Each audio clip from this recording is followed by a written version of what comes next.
I devoted 35 years of my life to Oak Ridge Memorial Hospital.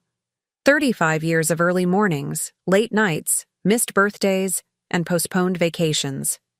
I gave that hospital everything I had, coordinating departments, managing crises, and keeping the whole operation running smoothly even when we were understaffed and overwhelmed.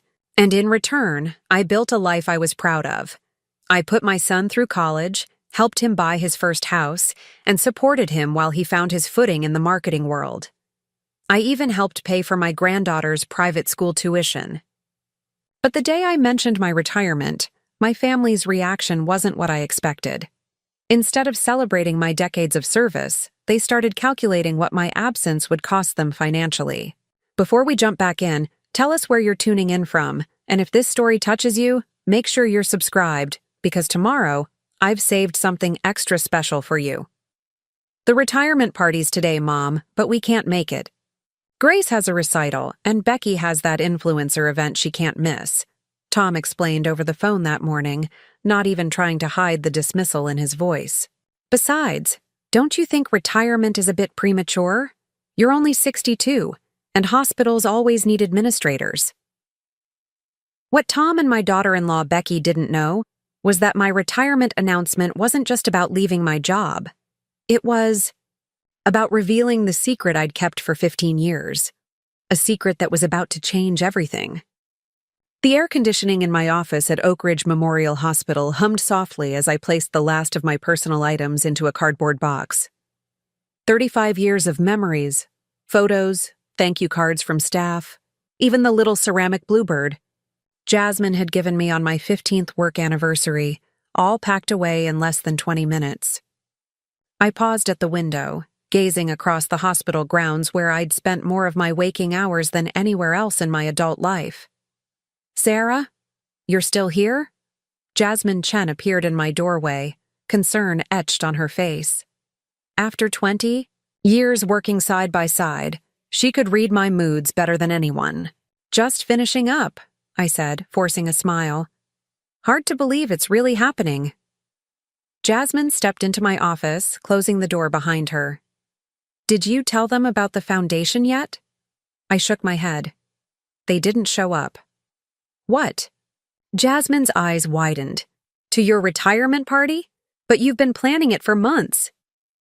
Tom called this morning. Said they couldn't make it. Grace has a recital, and Becky has some influencer event she couldn't reschedule. I tried to keep my voice steady, but the hurt seeped through. Jasmine's expression hardened. After everything you've done for them? The tuition payments, the down payment on their house in Lakeside Heights, not to mention all those times you watched Grace when they had their important social events? I sighed, running my fingers along the edge of my desk. What hurts most is that Tom suggested I was being selfish for retiring. He actually said, "Don't you think you're being a bit premature? You're only 62. I mimicked his condescending tone. Of course he did, Jasmine muttered. When are you going to tell them about the Miller Medical Foundation, about the patents, about everything you've built? 15 years ago, during a particularly challenging time at Oak Ridge, I developed a patient transfer system that dramatically reduced wait times and medical errors during hospital transfers. What started as a simple organizational tool evolved into sophisticated software that caught the attention of Marcus Taylor, an executive at North Star Pharmaceuticals. Instead of just selling the idea, Marcus helped me patent it, develop it further, and license it to hospitals nationwide. The earnings were placed in a trust and eventually grew into the Miller Medical Foundation, a multi-million-dollar organization dedicated to improving patient care in rural hospitals. All the while, I continued my regular job at Oak Ridge, living modestly in my small house on Maple Street, driving my 10-year-old sedan, and diverting most of my regular salary to help Tom and his family maintain their lavish lifestyle in Lakeside Heights. Not because I had to, but because I wanted to. Family was everything to me, or so I thought. I was planning to announce it at the retirement party, I admitted. I had this whole speech prepared about new beginnings and the foundation's first. Major initiative to upgrade 3 rural hospitals. Marcus even flew in for it. And they just didn't show up? Jasmine's voice rose with indignation. Not just them. None of them came. Not Tom, not Becky, not even my brother-in-law Daniel, who promised he'd be there. I closed the lid on my box of belongings and taped it shut. Do you know what Tom said when I reminded him we'd been planning this for months? He said, "It's just a job, Mom. You'll find something else to do with your time." Jasmine's face flushed with anger. After you put his ungrateful behind through college? After you helped them buy that ridiculous house they couldn't afford? After all those weekends you spent with Grace so they could go to their fancy parties? I nodded, a lump forming in my throat. I know. But the worst part was what Becky texted me afterward. I pulled out my phone and read, "Since you'll have so much free time now, we were thinking you could pick Grace up from school every day and watch her until we get home around 7. It would save us a fortune on after-school care." Jasmine stared at me in disbelief. They didn't even ask. They just assumed you'd do it? "Oh, there's more," I said, scrolling through my messages. "Tom sent this an hour ago. By the way, Mom, since you're giving up your income, we should talk about your expenses. We can't keep covering for you if you're choosing not to work." "Covering for you!" Jasmine nearly shouted. "Sarah, you've been supporting them for years." I felt a strange calm settle over me as I read Tom's message for the 20th time. All these years, I'd convinced myself that my sacrifices were appreciated, that my family understood the depth of my love. But in that moment, standing in my nearly empty office with only Jasmine beside me, the truth was unavoidable. To Tom and Becky, I wasn't a mother who had sacrificed. I was an asset whose value was diminishing. You know what, Jasmine? I think it's time I stop living for everyone else. I picked up my box and headed for the door. The foundation announcement can wait. First, I need to make some changes. "What are you going to do?" Jasmine asked, following me into the hallway.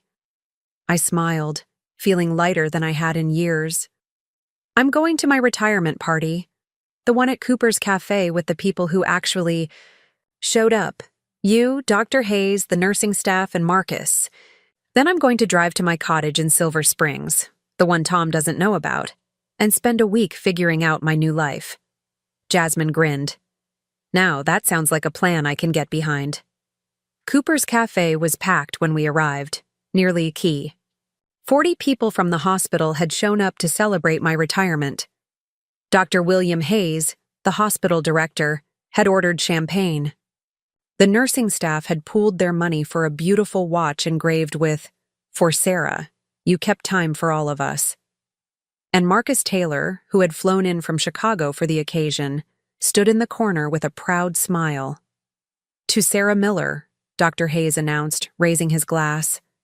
"For 35 years of dedication, innovation, and compassion. Oak Ridge won't be the same without you." As the room erupted in cheers, my phone buzzed with a text from Tom. "Mom, did you get my message about picking up Grace? We need to know by tomorrow." I slipped my phone back into my purse without responding and accepted the champagne flute Dr. Hayes offered me. For once, Tom could wait. The celebration lasted well into the evening. Stories were shared, tears were shed, and promises to stay in touch were made. By the time I left Cooper's Cafe, my heart felt full in a way it hadn't in years. These people, my colleagues, my professional family, had shown me more appreciation in one evening than Tom and Becky had in the last decade. As I drove toward Silver Springs, I called Daniel, my late husband's brother and the only family member who had consistently shown me kindness over the years. "Sarah, I'm so sorry I missed your retirement party," Daniel said, genuine regret in his voice. "I had an emergency with one of my patients." As a veterinarian, Daniel's schedule was often unpredictable. "It's okay, Daniel. I understand," I said, meaning it. "But I need to ask you something." Did Tom ever mention to you that he's been supporting me financially?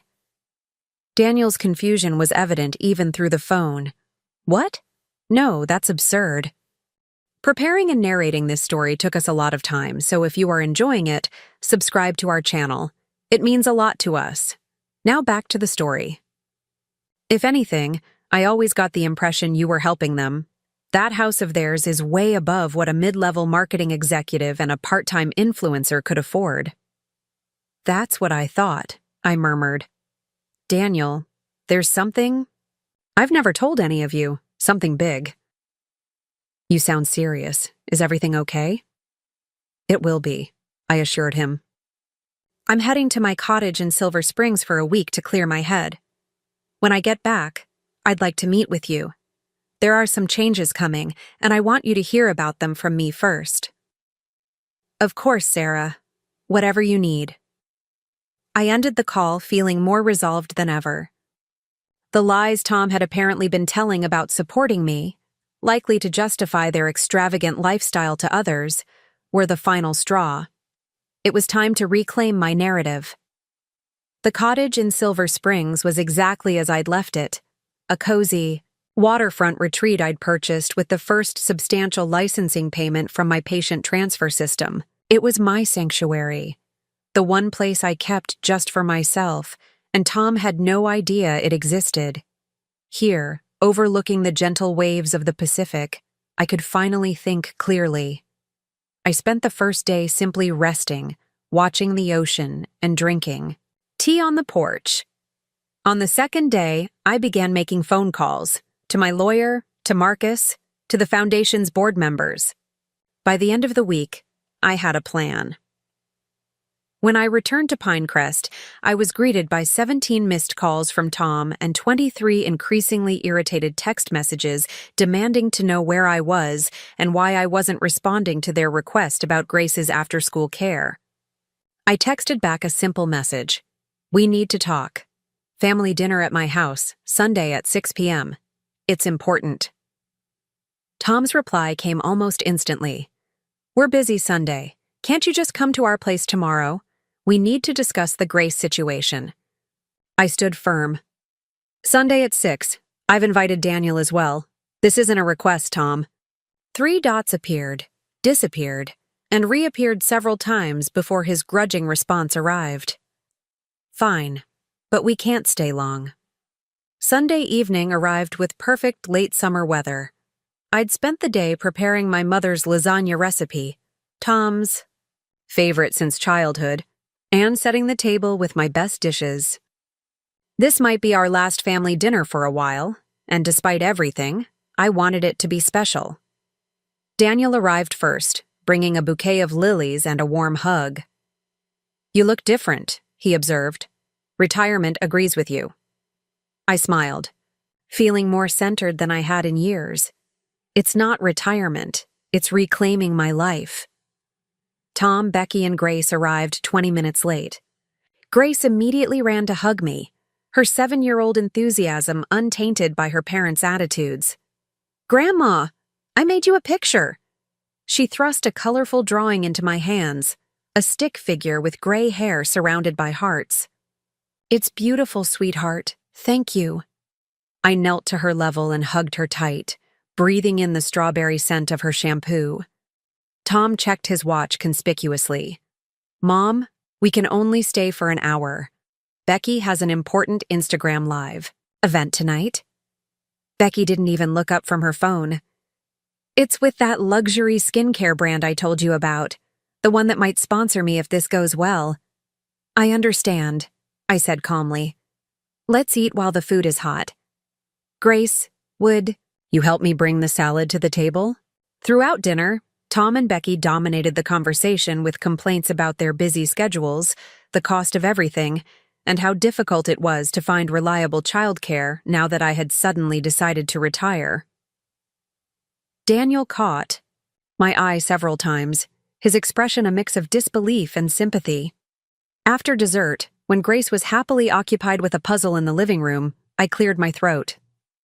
I have some news to share with all of you.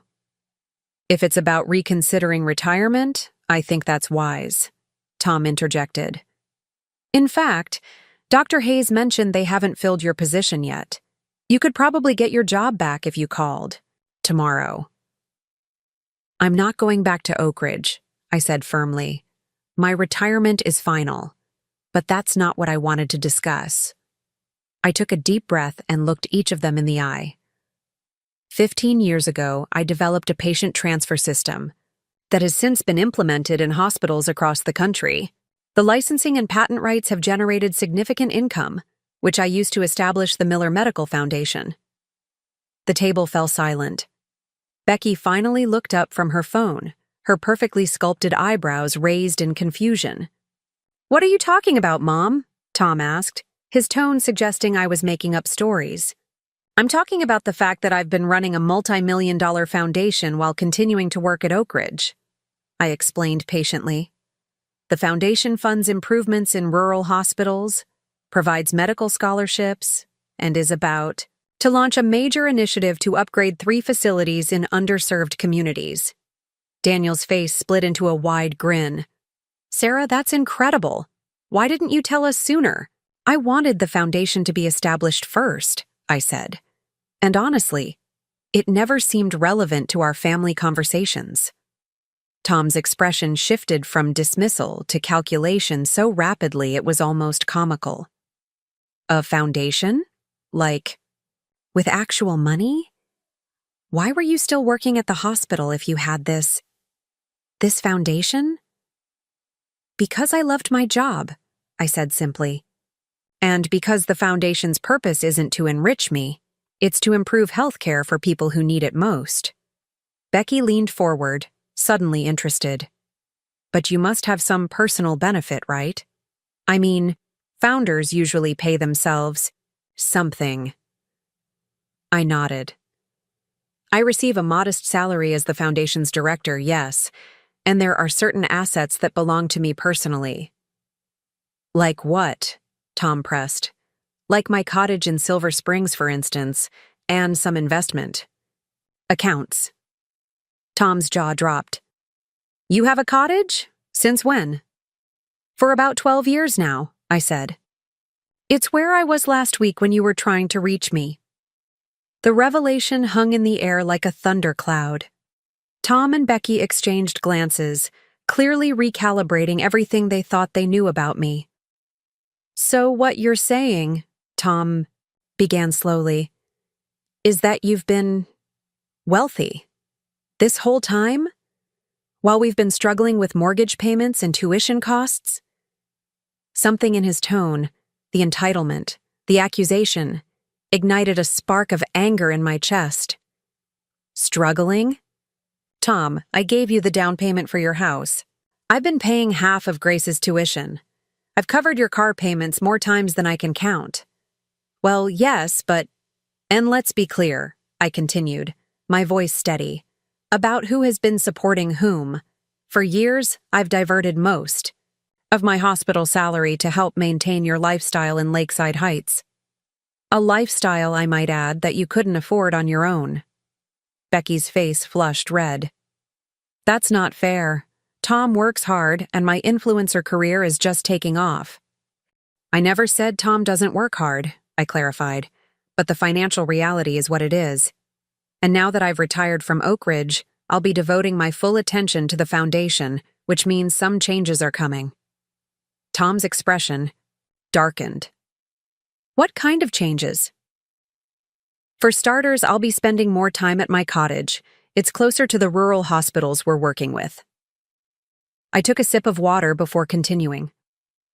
And I'll no longer be providing the monthly support you've come to expect. It's time for you to live within your means. The silence that followed was deafening. Becky's knuckles turned white around her wine glass. Tom's face cycled through shock, anger, and something that looked almost like panic. You can't just cut us off, he finally sputtered. We have commitments, expectations. The lifestyle we've built was built largely on my contributions, I finished for him. Contributions that came from love, not obligation. But when you didn't show up to my retirement party, an event you knew meant the world to me, and then immediately tried to turn me into an unpaid babysitter. It forced me to reevaluate our relationship. Is this punishment? Becky asked incredulously. For missing one party? Daniel cleared his throat. I think what Sarah is saying is that there seems to be a fundamental lack of respect here. She's given everything to this family, and when she finally decided to do something for herself, you treated it as an inconvenience. Tom turned on his uncle. Stay out of this. It's between Mom and us. Actually, I interjected, I asked Daniel to be here precisely because he is family, and he deserves to know what's happening. I softened my tone, looking at my son, the boy I'd raised alone after his father died, the young man I'd supported through every crisis and celebration. Tom, this isn't about punishment. It's about boundaries. For too long, I've allowed you and Becky to treat me as a resource rather than a person. That stops now. So you're just abandoning us? Tom's voice cracked slightly, and for a moment, I glimpsed the vulnerable child beneath the entitled adult. No, Tom. I'm never abandoning you or Grace. I'm simply changing the terms of our relationship. I reached across the table and took his hand. I will always be your mother, and I will always love you. But from now on, my financial support comes with conditions, respect, appreciation, and mutual care. And if we don't meet these conditions, Becky asked, making air quotes with her fingers, then you'll need to adjust your expectations and your budget, I said simply. Tom pulled his hand away. I can't believe you're doing this, after everything we've been through as a family. That's just it, Tom. We haven't been functioning as a healthy family. We've been functioning as a one-way support system, with me giving and you taking. I stood up and began clearing dessert plates. I think it's time we try a different approach. The rest of the evening was tense. Tom and Becky left earlier than their promised hour, barely saying goodbye. Only Grace hugged me tightly, whispering, I love you, Grandma. Can I still come visit you? Any time, sweetheart, I promised, fighting back tears. Grandma's door is always open for you. After they left, Daniel helped me wash the dishes in companionable silence. Finally, as we dried the last plate, he spoke. You did the right thing, Sarah. It won't be easy, but it was necessary. I know, I sighed. I just wish it hadn't come to this. Daniel squeezed my shoulder. They'll come around, maybe not, right away, but eventually. And in the meantime, you have a foundation to run and a life to live. As I closed the door behind Daniel and returned to my quiet house, I felt a curious mixture of sadness and liberation. For decades, I had defined myself through the lens of service, to the hospital, to my patients, to my family. Now, I was stepping into a new identity. Sarah Miller, foundation director, cottage owner, woman reclaiming her power. My phone pinged, with a text from Jasmine. How did it go? I smiled and typed back. Exactly as expected. Difficult but necessary. Coffee tomorrow? I'll tell you everything. Before going to bed, I checked my email one last time and found a message from Marcus. Board approves your proposal unanimously. Rural Hospital Initiative can begin next month. Ready when you are, Director Miller. I closed my laptop and gazed out the window at the night sky. Tomorrow would bring new challenges, difficult conversations, and probably more tears. But for the first time in years, I was following my own North Star. And despite the pain of tonight's confrontation, I wouldn't trade this feeling of authenticity for anything. As I drifted off to sleep, I realized that the retirement party my family had forgotten wasn't just marking the end of my hospital career. It was celebrating the beginning of my true self. And that was worth more than all the missed parties in the world. The morning after our family dinner, I awoke to 7 missed calls from Tom and a dozen text messages that cycled between guilt-tripping, veiled threats, and attempts at reconciliation. The final message, sent at 3:47 a.m., read, "You can't just drop a bomb like this and expect us not to react. We need to talk again. Properly this time." I placed my phone on the nightstand and went through my morning routine, stretching exercises, brewing a pot of Earl Grey, and enjoying my breakfast on the back porch while watching the cardinals at the bird feeder. The simple pleasure of unhurried time was still novel after decades of rushed mornings and hospital emergencies. By 10 a.m., I was dressed and driving to meet Jasmine at Cooper's Cafe as promised. The cozy establishment was quieter now than during my retirement celebration, with just a few regulars scattered among the mismatched tables and vintage chairs. Jasmine was already waiting, 2 steaming mugs in front of her. "I ordered your usual," she said, sliding a ceramic mug of chai tea toward me as I sat down. "You look different today. Lighter somehow." I wrapped my hands around the warm mug. "I feel lighter and heavier. Does that make any sense?" "Perfect sense," Jasmine nodded. "So, how did the big revelation go?" I recounted the previous evening's events in detail, the initial shock on Tom and Becky's faces, their rapid recalculation of our relationship once money entered the equation, and the entitled anger that followed my boundary setting.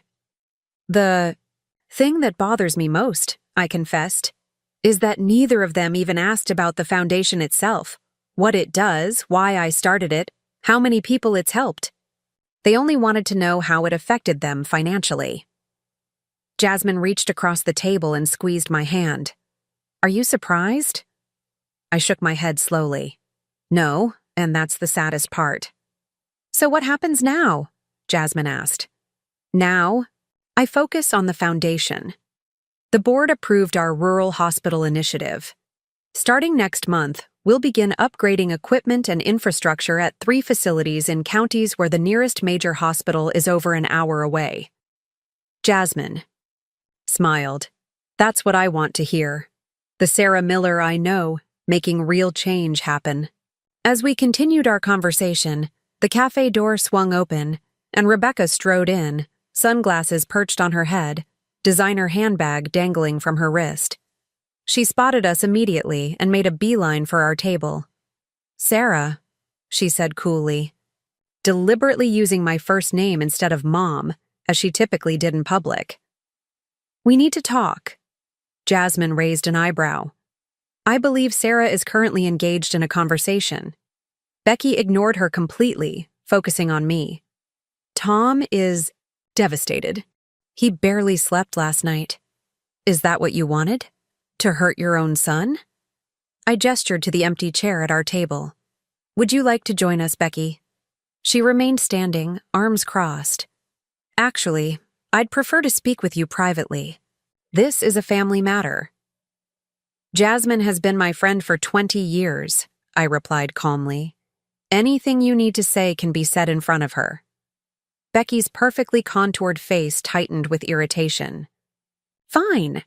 Tom and I have been talking and we think you're being impulsive. This whole foundation thing, it's clearly some kind of midlife crisis." Jasmine stifled a laugh, quickly disguising it as a cough. "I've been running the foundation for 15 years, I pointed out. That would be a remarkably long midlife crisis. Becky waved her hand dismissively. "Whatever. The point is, you've made a unilateral decision that affects all of us without any consideration for how it impacts our family." "You mean the way you and Tom made a unilateral decision not to attend my retirement party? Or the way you decided I would become Grace's full-time caretaker without asking me?" I kept my voice level, despite the anger bubbling beneath the surface. "That's completely different," Becky insisted. "We're Grace's parents. We make decisions based on what's best for her. And I'm an adult woman who makes decisions based on what's best for me and the communities I serve," I countered. "I'm not asking for your approval, Becky. I'm informing you of changes that are already in motion." Becky's composure slipped. "Do you have any idea what this will do to us? We have the country club membership renewal coming up, Grace's ballet lessons, just increase their rates. The house in Lakeside Heights requires a certain standard of upkeep. We can't just downsize overnight. I sipped my tea, letting her words hang in the air for a moment. Those sound like personal budgeting decisions that you and Tom will need to make. I'm sorry if that's challenging, but it's part of adult life. This isn't about budgeting. Becky's voice rose, drawing glances from nearby tables. This is about loyalty and family obligation. After everything Tom has done for you, what exactly has Tom done for me? I interrupted, genuinely curious about what narrative they'd constructed. Becky blinked, momentarily thrown off balance. He visits you every holiday. He brought Grace to see you at least twice a month. He calls you whenever something important happens. You're describing the basic behavior of a son toward his mother, I said gently. Not exceptional sacrifice. Becky's face flushed. You know what? Fine. Be this way. But don't expect us to come running when you're old and need someone to take care of you. You're burning bridges you might need later. As she turned to leave, I called after her. Becky, I'm still Grace's grandmother. This isn't about her. My door is always open to her, and I hope you'll remember that. Becky paused, her back still to me. We'll see. And with that, she stalked out of the cafe, the bell above the door tinkling cheerfully in her wake. Jasmine let out a low whistle. Well, that was something. You okay? I nodded, surprised to find that I truly was. The old me would have capitulated by now, written a check, apologized for being selfish, promised to watch Grace whenever they needed. But I'm done being taken for granted. Good for you, Jasmine said fiercely. Now tell me more about these rural hospitals. Over the next week, the situation with Tom and Becky escalated. They progressed from angry texts to publicly tagging me in passive-aggressive social media posts about family loyalty and selfish grandparents.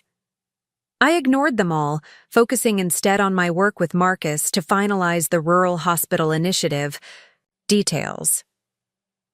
The peace I found at my cottage in Silver Springs became my refuge.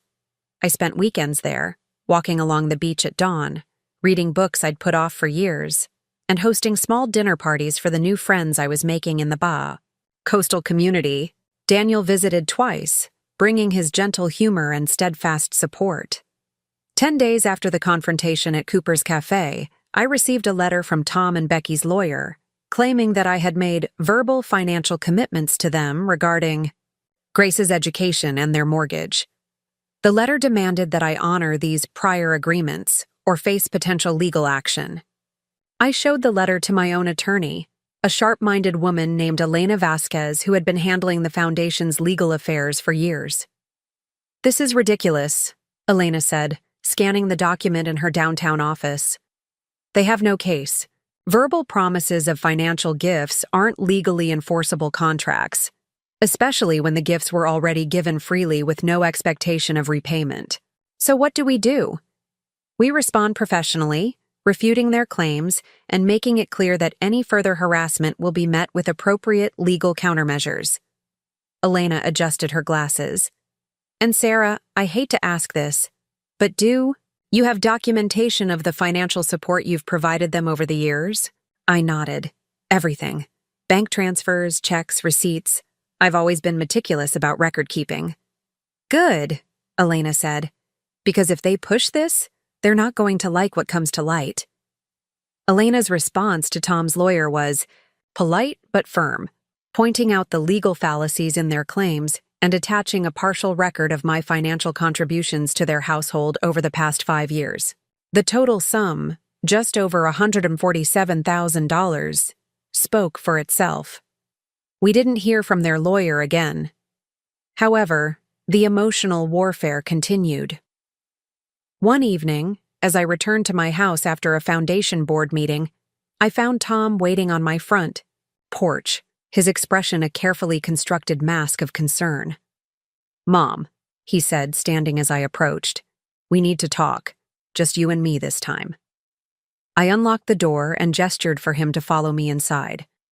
Would you like some tea? No, I want straight answers, he said, following me into the living room but remaining standing. Why are you doing this to us? To your own family? I set my purse down and took a seat on the sofa. I'm not doing anything to you, Tom. I'm making choices about my own life and resources. Resources that you've always shared with us, he countered. Resources that we've come to depend on. And that's the problem, I said quietly. You're a 35-year-old man with a good job, a talented wife, and a beautiful daughter. You shouldn't be dependent on your mother's income. Tom's face hardened. So this is some tough love scenario? Teaching us fiscal responsibility by pulling the rug out from under us? No, Tom. This is me recognizing an unhealthy pattern and changing it. For years, I've enabled your lifestyle while receiving very little respect or consideration in return. The retirement party was just the final wake-up call. That damn party again! Tom threw up his hands. We missed one event, Mom. One? And now you're punishing us by withholding financial support and threatening our stability? I studied my son, the tight set of his jaw, the defensive posture, the entitlement radiating from every pore. When had he become this person? Had he always been this way and I simply refused to see it? It wasn't just one event, Tom. It was the culmination of a pattern. When was the last time you asked about my work, my dreams, my life? When was the last time you offered to help me with anything without expecting something in return? Tom shifted, uncomfortably. That's not fair. I've been busy building my career, raising Grace. I was busy too, I interjected. I worked 60-hour weeks at the hospital while simultaneously building the foundation. Yet I still made time to support you, in every way possible. That's different. You're the parent. And parents deserve respect, Tom. Basic human respect. Something I haven't felt from you or Becky in a very long time. Tom's expression shifted, a calculating look entering his eyes. What if we did better? What if we made more of an effort to include you, to show appreciation? Would you reconsider the financial support then? The transactional nature of his offer, essentially performing appreciation in exchange for money, made my heart ache. This isn't a negotiation, Tom. I'm not withholding funds to manipulate you into being nicer to me. I'm redirecting my resources toward the foundation, because that work fulfills me and helps people who truly need it. And we don't need it? His voice rose. You'd rather help strangers than your own flesh and blood? I've been helping you your entire life, I replied calmly. And I'll continue to be there for Grace. College fund, special occasions, emergencies. But the monthly stipends, the mortgage assistance, the country club fees, those are ending. You and Becky need to live within your means. Tom's face darkened. You know what? Keep your money. We'll be fine without it. But don't expect to see Grace anytime soon. Becky and I decide who has access to our daughter, and right now, I'm not sure you're a positive influence. The threat hit me like a physical blow. Are you saying you'll keep my granddaughter from me because I won't finance your lifestyle? I'm saying actions have consequences, Tom replied coldly. You've made your choice, and now we're making ours. As he stormed toward the door, I called after him. Tom, please don't do this. Don't use Grace as a pawn. He paused at the threshold. You should have thought about that before you abandoned your family. The door slammed behind him, rattling the photographs on the wall. Smiling images of happier times that now felt like artifacts from a different life. I sat in the silent house, tears streaming down my face. This was the outcome I had feared most, losing my relationship with Grace. The little girl who brought light and laughter into my world, who still saw me as simply grandma, rather than a financial resource or an obligation. The thought of her confusion and hurt at my sudden absence from her life was almost unbearable. For a moment, I considered capitulating, calling Tom, agreeing to his terms, resuming the financial support just to maintain my connection with Grace. It would be so easy to fall back into the familiar pattern, to purchase peace at the cost of my self-respect. Instead, I reached for my phone and called Daniel. "They're using Grace as leverage," I said when he answered, my voice thick with tears. Daniel's response was immediate and fierce. "That's emotional blackmail, Sarah. I won't let them do this, to you or to her." "What can we do? They're her parents. They control access." "Maybe legally," Daniel acknowledged. "But they're not the only adults in Grace's life. I'm her great-uncle. I see her regularly for weekend activities that Tom and Becky are too busy for, and Tom may be angry, but he still trusts me." "What are you suggesting?"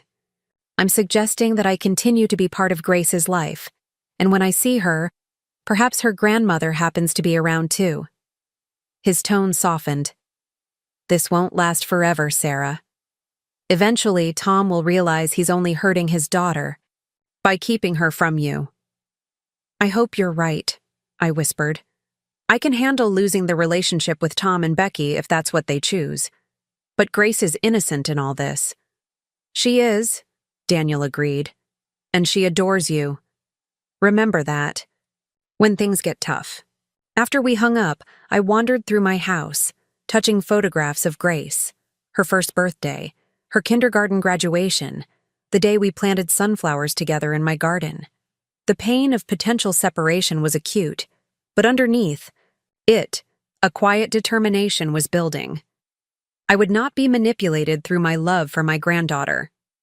There had to be a better way forward. The next morning, I received an unexpected call from Dr. William Hayes at Oak Ridge Memorial Hospital. "Sarah," he said, his usually confident voice hesitant, "I'm calling because, well, there's been an unusual situation here. Your son Tom came to see me yesterday." My stomach tightened. "What did he want?" "He asked a lot of questions about your work history, your retirement, and particularly about your mental state in recent months. He implied that you might be experiencing some cognitive decline or emotional instability." "He what?" I gasped. "He suggested that your decision to establish this medical foundation might be a sign of impaired judgment. He asked if the hospital had noticed any concerning behaviors before your retirement." Dr. Hayes paused. "Sarah, I want you to know that I shut this down immediately. I told him that you were one of the most competent, clear-thinking administrators I've ever worked with, and that your foundation work has been exemplary." Relief flooded through me. "Thank you, William." "Don't thank me for telling the truth," he replied firmly, "but I thought you should know what's happening." This felt calculated. After thanking Dr. Hayes again, I hung up and immediately called Elena. As I explained Tom's latest tactic, her voice grew increasingly concerned. "Sarah, this is moving beyond family drama into potentially damaging territory," she warned. "If he's approaching your former employer with false claims about your mental capacity, he might be building a case for something more serious." "Like, what?" "Like an attempt to claim that you're not competent to manage your own finances. If he could convince a court of that, which he can't, but the attempt itself would be harmful, he could potentially gain some control over your assets." The thought was chilling. What should I do? First, we document everything. The conversation with Dr. Hayes, the emotional blackmail regarding Grace, the lawyer's letter, all of it. Elena's voice was calm but serious. Second, we prepare a formal cease and desist letter warning Tom that any further attempts to defame you or interfere with your professional relationships will result in legal action. "I never thought it would come to this," I said quietly. "Legal threats against my own son." "I know this is difficult," Elena sympathized. "But sometimes setting firm boundaries is the only way to prevent further escalation. Tom needs to understand that while you're his mother, you're also an independent woman with rights that must be respected." After our call, I sat at my kitchen table, staring at the familiar view of my backyard garden. The rose bushes I'd planted when Tom graduated college, the maple tree that had grown from a sapling to a towering presence, marking the passage of years. The garden had witnessed so much of our family history, both the joyful moments and the painful ones. My phone pinged with a text from Jasmine. "Lunch tomorrow? Marcus wants to discuss the community outreach program for the rural hospitals. Work, purpose, impact." These were the anchors I needed now, the reminders of who I was beyond my role as Tom's mother and Grace's grandmother. I texted back my agreement, then made myself a cup of tea and carried it out to the garden bench. As the afternoon sun filtered through the maple leaves, casting dappled shadows across the lawn, I allowed myself to fully feel the grief of what was happening. The family I had sacrificed everything for was fracturing, not because I had withdrawn financial support, but because the love I thought we shared had been contingent all along, at least on Tom and Becky's side. Yet amidst the sorrow, there was also a growing sense of clarity. For decades, I had defined my worth through what I could give to others, to my patients at Oak Ridge, to the communities served by the foundation, and especially to Tom and his family. Now, I was learning to value myself independently of those contributions, to recognize that I deserved respect not because of what I provided, but simply because of who I was. The cease and desist letter was delivered to Tom the following week. Elena had crafted it carefully, professional but not cold, firm but not threatening. It outlined the problematic behaviors, clarified my boundaries, and specified the legal consequences if those boundaries were violated. Tom's response came via text, a single line. "I never thought my own mother would sick lawyers on me. I guess money really does change people." The irony of his accusation wasn't lost on me. I had been financially comfortable for years without it changing how I treated him. It was the revelation of that comfort that had changed how he treated me. I didn't respond to the text. Instead, I threw myself into foundation work, finalizing plans for the Rural Hospital Initiative. Marcus and I visited each of the 3 targeted facilities, meeting with local staff to understand their specific needs and challenges. The gratitude in their eyes when we outlined the improvements coming their way was a powerful reminder of why this work mattered. 2 weeks later, Daniel called with unexpected news. "Sarah, I need to give you a heads up. I was at the park with Grace yesterday, and she told me something concerning." My pulse quickened. "Is she okay?" "She's fine, but she's confused. She said Tom and Becky have been telling her that you don't want to see her anymore because you're too busy with your new rich friends. They told her you moved away without saying goodbye." Anger surged through me, hot and fierce. "That's absolutely not true. I've been texting Tom every week asking to see her." "I know," Daniel said gently. "I told Grace that wasn't true, that you miss her very much and would love to see her any time. I suggested she ask her parents if she could call you." I took a deep breath, trying to calm my racing heart. "Thank you, Daniel. Did she say anything else?" "Yes, and this is why I thought you should know right away.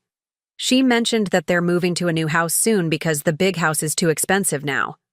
It sounds like Tom and Becky are downsizing." The news brought a complicated mix of emotions.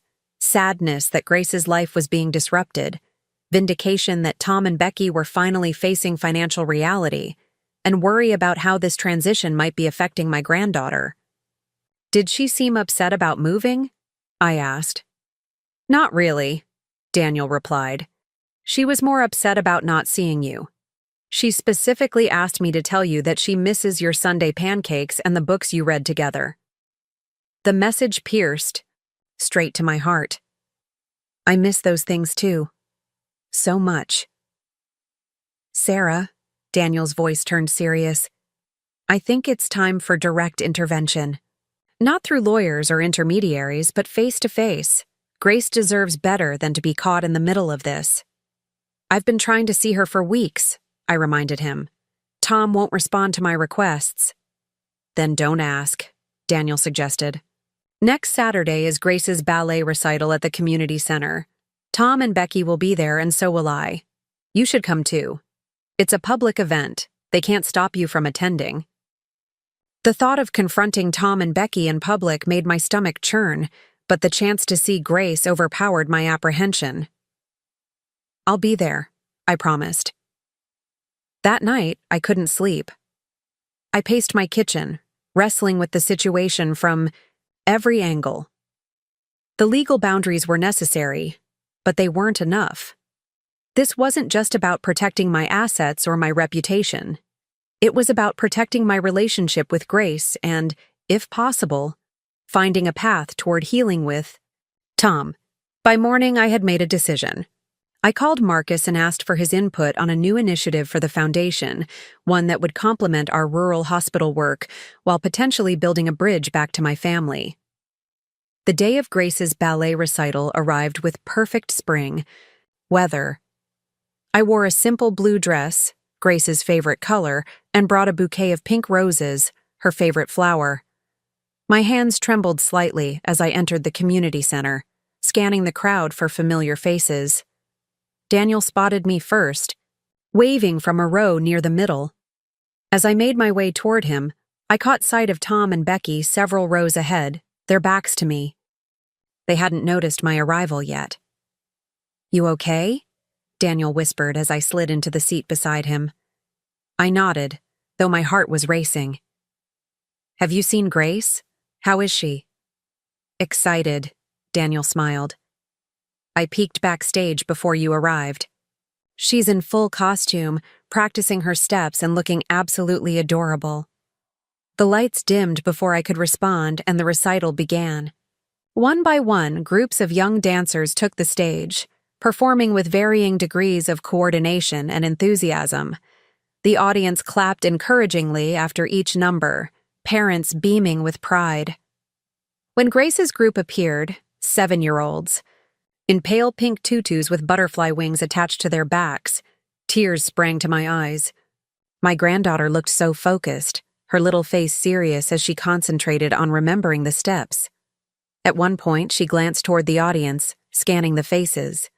Was she looking for me? As the final notes of their music faded, the audience erupted in applause. I clapped until my hands hurt, pride swelling in my chest. This remarkable little person, part of my heart walking around outside my body. How could anyone think I would willingly stay away from her? After the performance, parents and family members gathered in the lobby with flowers and congratulations. I stood beside Daniel, watching the door where the young dancers would emerge. My stomach knotted with anticipation. Grace appeared in a flurry of excitement, still in her costume but with a sweater thrown over it. She spotted Tom and Becky first, running toward them with a wide smile. They hugged her, Becky adjusting the butterfly wings that had tilted during her exit. Then Grace looked past her parents and saw me. Her face lit up with pure joy. "Grandma!" she shrieked, breaking away from Tom and Becky and racing toward me. I knelt down to catch her in a fierce hug, breathing in the scent of her hair, feeling her small arms tight around my neck. "You were amazing, sweetheart," I whispered, the most beautiful butterfly on stage. "You came," she said, pulling back to look at me with wide, happy eyes. "I told Daddy you would come if you knew about my dance." I swallowed hard. I wouldn't have missed it for the world. I offered her the roses, which she accepted with a delighted gasp. "Pink? My favorite." "I know," I smiled, "and you're my favorite ballerina." Tom and Becky approached, their expressions a mix of surprise and displeasure. Becky spoke first, her voice tightly controlled. "Grace, sweetheart, come along. We're going to Grandma Susan's for your celebration lunch." Grace's face fell. "But Grandma Sarah just got here. Can't she come too?" "No, honey, it's just family today," Tom said firmly, not meeting my eyes. Grace looked confused. "But Grandma is family." The innocent logic of a child, cutting through all the adult complications. I squeezed Grace's hand. "It's okay, sweetheart. We can visit another time. I'm so proud of your performance today. Tom finally looked at me, his expression guarded. How did you know about the recital? I told her, Daniel interjected, because family should be present for important moments. Tom's jaw tightened, but before he could respond, Grace tugged on his hand. Daddy, can Grandma Sarah come to our new house when we move? My room has yellow walls, her favorite. An uncomfortable silence followed. Tom and Becky exchanged glances, clearly caught off guard by Grace's question. You're moving? I asked gently. Tom's posture became defensive. Yes, to Westview. It's a nice neighborhood, good schools. Westview was significantly more modest than Lakeside Heights, a solid middle-class area with smaller homes and fewer luxury amenities.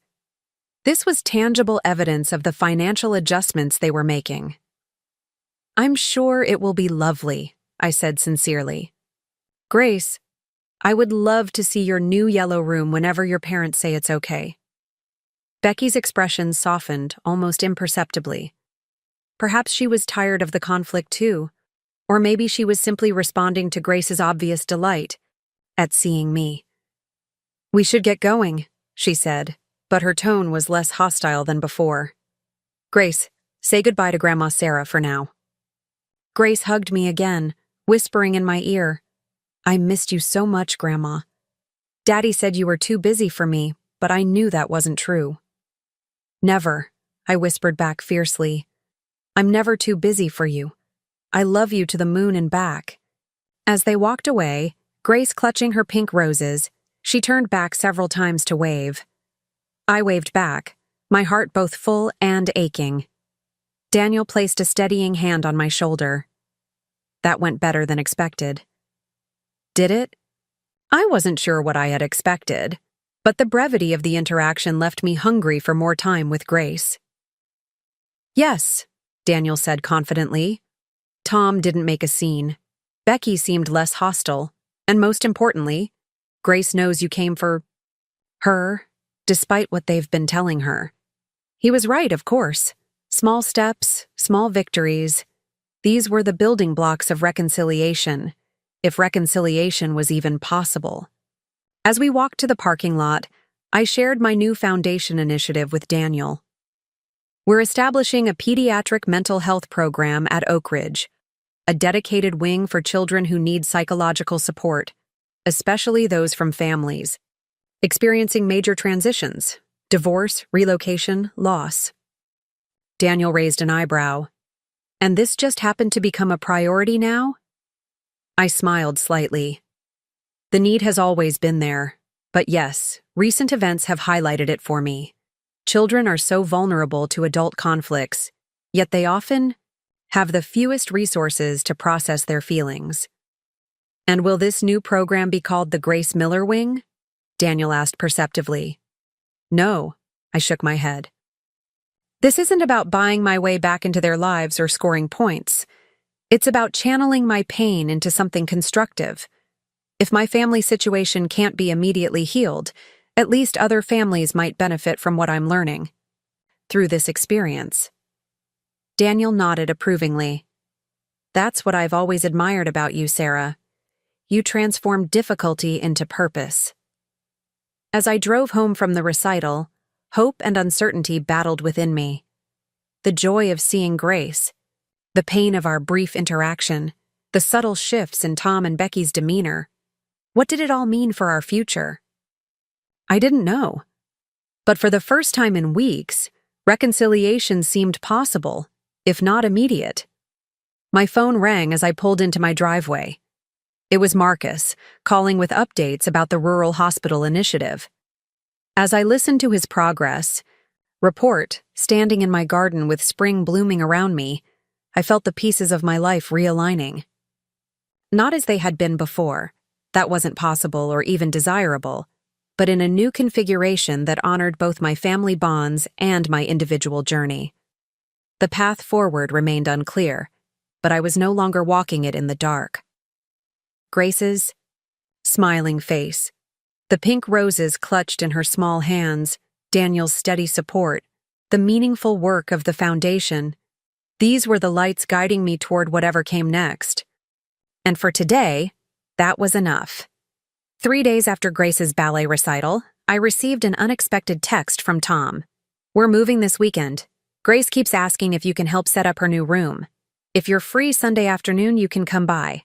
Address is 247 Maple Lane, Westview, 2 p.m.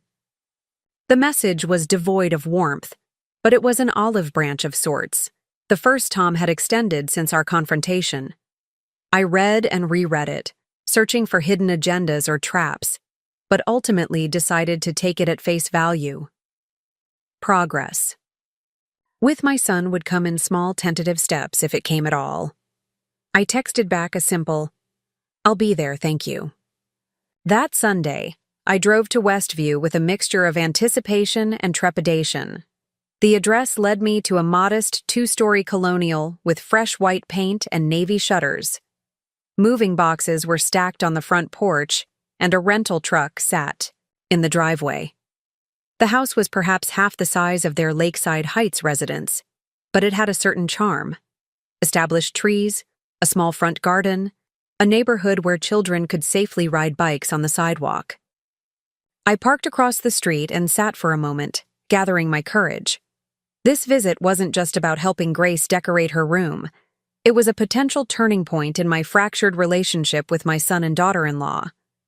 I needed to be both firm in my boundaries and open to reconciliation, a delicate balance to maintain. As I approached the front door, it swung open before I could knock. Grace stood there, beaming, still in her painting clothes, a oversized t-shirt splattered with yellow paint. "Grandma, you came."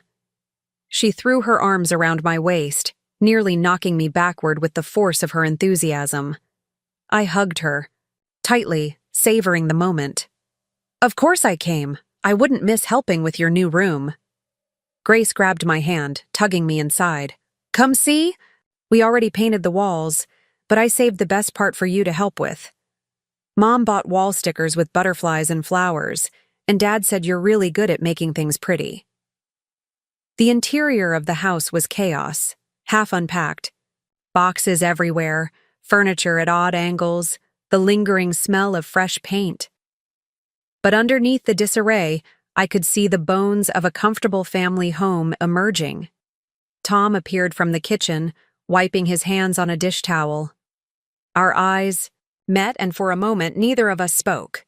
He looked tired, with dark circles under his eyes and a day's worth of stubble on his chin. "Mom," he said finally, with a nod that was neither warm nor cold. "Thanks for coming." "Thank you for inviting me," I replied carefully. "The house looks promising." He glanced around, as if seeing the chaos through my eyes. "It's smaller than what we're used to, but it's functional." The unspoken admission hung in the air between us. They couldn't afford their previous lifestyle without my support. But rather than point this out, I simply nodded. "Sometimes smaller is cozier. Where's Becky?" "She's at a thing," Tom said vaguely. "An influencer event downtown. She'll be back later." I suspected Becky's absence was deliberate, a way to avoid facing me directly. But that was her choice, and I wouldn't comment on it. "Grandma, come on!" Grace tugged at my hand again, impatient with the adult conversation. "My room is upstairs." I followed her up the narrow staircase to a sunny bedroom at the back of the house. The walls were indeed a cheerful yellow, and someone, probably Tom, had assembled a white wooden bed and a matching desk. Moving boxes were stacked in one corner, and decoration supplies were spread across the floor. Butterfly wall stickers, a string of fairy lights, framed photos waiting to be hung. "See? Yellow, just like you love," Grace announced proudly. "Dad said you would like it." The thought that Tom had remembered my favorite color and made a point of telling Grace touched something deep inside me. Perhaps not all connections were severed after all. "It's perfect," I told her, running my hand along the freshly painted wall. "Now, Where should we start with these butterflies? For the next 2 hours, Grace and I transformed her room, carefully, placing butterfly stickers in a pattern that seemed to show them flying up toward the ceiling. We hung fairy lights around her window, arranged books on her shelf, and set up framed photos of family moments, including several of Grace and me at the beach last summer. Tom came in and out, bringing glasses of lemonade, helping with the eye. Higher placements and even joining our conversation occasionally. His manner remained guarded, but there were moments, brief flashes of the sun I remembered, when he laughed at Grace's jokes or reminisced about his own childhood bedroom. As we worked, Grace chattered away, filling me in on everything I'd missed during our weeks apart. Her ballet progress, a lost tooth, a new friend at school. I drank in every detail, storing them away like precious gems. "Why don't we visit Grandma's house anymore?" Grace asked suddenly, as we were arranging stuffed animals on her bed. "I miss the bird feeder in your garden and the swing on your porch." Tom, who was hanging a small mirror on the wall, froze slightly. I took a deep breath, careful not to contradict anything he might have told her. "Well, everyone's been very busy lately with the move and everything," I said gently. "But you're welcome to visit anytime your parents say it's okay." Grace looked at her father expectantly. "Can we go next weekend, Dad, please?" Tom hesitated, glancing between his daughter's hopeful face and my careful neutrality. "We'll see. Gracie, we have a lot to do with the new house still." Grace's face fell slightly, but she nodded. "Okay, but soon?" "Soon," Tom agreed, his voice softer than before. By late afternoon, Grace's room was transformed. She twirled in the center, arms outstretched, admiring our work. "It's the best room ever. Thank you, Grandma." "You're very welcome, sweetheart." I smiled, savoring her joy. Every princess needs a special castle. Grace yawned suddenly, the excitement of the day catching up with her. Tom noticed immediately. "I think someone needs a nap after all this hard work. Why don't you rest for a bit while Grandma and I talk downstairs?" My pulse quickened at his words. Talk? About what? But I kept my expression neutral as Grace climbed into her new bed and I tucked the covers around her. "Will you still be here when I wake up?" she asked, her eyes already drooping. "I'm not sure, honey. But I'll see you again soon, I promise." I kissed her forehead gently. Dream of butterflies. Downstairs, Tom was waiting in the kitchen, 2 mugs of coffee on the table. The gesture, remembering how I took my coffee, preparing it without asking, felt significant somehow. "Grace missed you," he said as I sat down across from him. "She asked about you every day. I missed her too," I replied honestly. "Thank you for letting me see her today." Tom stared into his coffee mug, his expression troubled. "I shouldn't have used her as leverage. That was wrong." The admission surprised me. Tom had never been quick to acknowledge mistakes. "No, you shouldn't have," I agreed quietly. "She's innocent in all this." "I know," he sighed, running a hand through his hair.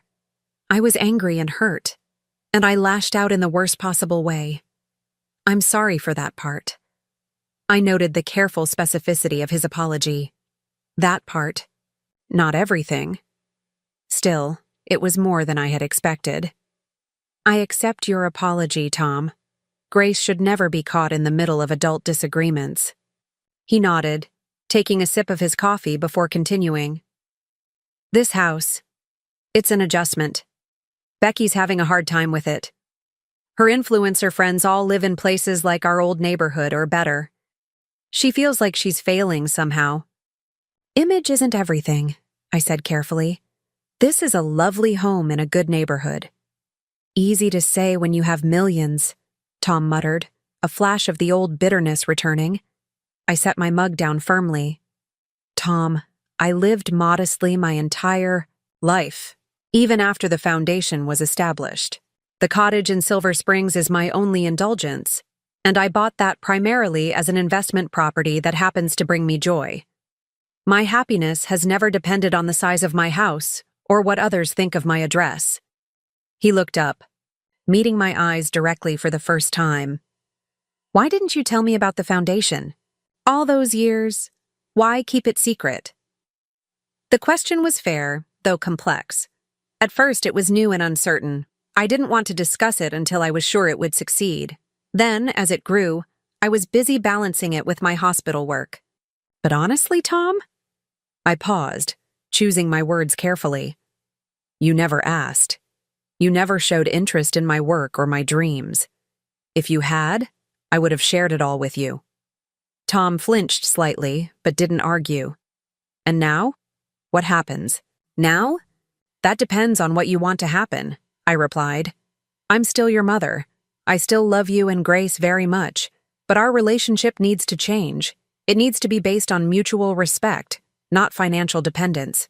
"And Becky? She said some pretty awful things to you." "She did," I acknowledged, "and that will take time to heal. But I'm willing to try if she is." Tom nodded slowly, absorbing my words. "I can't promise everything will magically get better. Becky's still angry, and He hesitated. "I'm still processing everything, but Grace needs you in her life, and I think I do too." It wasn't a full reconciliation, not by any means. But it was a beginning, a small crack in the wall of resentment and misunderstanding that had grown between us. "One day at a time," I suggested, "starting with regular visits with Grace. Maybe a weekly dinner together eventually when everyone's ready." "I think we can manage that," Tom agreed. He glanced at his watch. "Becky will be home soon. Maybe it's better if I'm gone before she arrives." I finished for him. "I understand.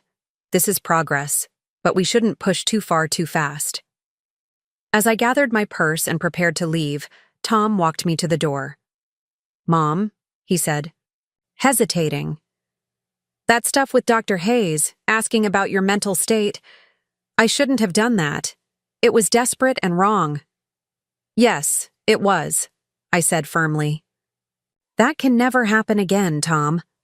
I've instructed my lawyer to withdraw the cease and desist letter as a show of good faith, but my boundaries remain firm." He nodded, properly chastened. "Understood." I paused at the threshold. "The pediatric mental health wing at Oak Ridge. Do you remember me mentioning that program at the family dinner?" "Vaguely," Tom admitted. "I was pretty upset that night. The foundation is funding it fully. Construction begins next month, maybe sometime. You, Becky, and Grace might come to the groundbreaking ceremony, as my family." I left the invitation hanging, neither pressing for acceptance nor bracing for rejection. Tom's expression softened slightly. "I'll talk to Becky about it. No promises, but I'll try." As I drove away from the modest house in Westview, my emotions were a complex tangle of hope, caution, and lingering hurt. The visit had gone better than I dared to expect, but the road to genuine reconciliation would be long and likely bumpy. For now, though, I had seen my granddaughter, begun a tentative dialogue with my son, and taken the first small step toward healing our fractured family. The following Friday, a text arrived from Tom with a photo of Grace holding up a drawing, a colorful garden scene with two stick figures labeled Grace and Grandma. The accompanying message read, "She's been asking about visiting your house. Sunday afternoon free for you?" And so began a new routine. Every Sunday, Tom would bring Grace to my house for a few hours. At first, he would drop her off and leave, citing errands or work to catch up on. But gradually, he began staying longer, having a cup of coffee in the kitchen, helping with a bit of gardening, even joining us for dinner occasionally. Becky remained conspicuously absent for the first month of these visits. Tom never explained, and I didn't ask. Whatever process of acceptance or adjustment she was going through, she needed to do it in her own time. Meanwhile, my work with the foundation flourished. The Rural Hospital Initiative launched with remarkable success, bringing much-needed equipment and services to underserved communities. Local newspapers covered the story, and several medical journals highlighted our approach as a model for rural healthcare improvement. In one interview, I was asked why I had chosen to focus on rural hospitals rather than more prestigious urban medical centers. Because everyone deserves quality healthcare, regardless of their zip code or income level, I replied. And often, it's the quietest voices that need to be heard the most urgently. The reporter nodded thoughtfully. The Miller Medical Foundation seems to have appeared almost overnight, yet it's already making significant impacts. Why did you keep such important work under wraps for so long? I smiled, thinking of the irony. I believe the work speaks for itself. The foundation has existed for 15 years, developing gradually like any healthcare initiative. Sometimes the most meaningful growth happens away from the spotlight. The resulting article portrayed me as a humble healthcare visionary, which made me both uncomfortable and quietly proud. The morning it was published, I received a text from Daniel with a link to the piece and a simple message. Have you seen this? The whole town is talking about it. Later that same day, my doorbell rang unexpectedly. When I opened it, I found Becky standing on my porch, looking uncharacteristically uncertain. Gone was the designer handbag and the carefully curated outfit. Instead, she wore simple jeans and a sweater, her hair pulled back in a casual ponytail. Hi, she said awkwardly. I hope it's okay that I stopped by without calling first. Of course, I replied, hiding my surprise. Would you like to come in? She nodded, following me into the living room. For a moment, she stood taking in the familiar surroundings. The bookshelves, the comfortable furniture, the family photos I had never taken down despite our estrangement. I read the article about you in the Pinecrest Tribune, she said finally. About the rural hospitals. I see, I said neutrally, waiting for her to continue. Becky sat down on the edge of the sofa, perching as if ready for flight. I didn't know. I mean, I knew about the foundation after you told us, but I didn't understand what it actually did, that it helped real people in real ways. I sat in the armchair across from her. That's always been the mission, to improve healthcare access for those who need it most. She nodded, twisting her hands in her lap. I've been thinking a lot since everything happened, about the kind of person I want to be, the kind of example I want to set for Grace. And what have you concluded? I asked gently. That I've been shallow and entitled, she admitted, the words seeming to physically pain her. That I've been so focused on appearances and status that I lost sight of what actually matters. Her candor surprised me. This didn't sound like the Becky who had demanded I continue working to support their lifestyle, who had suggested I move into a retirement home and work as a janitor to earn my keep. What changed? I asked. She sighed, running a hand through her hair. Lots of things. Moving to Westview, for one. I was so resistant at first. Felt like I was failing somehow. But our neighbors there are real, down to earth.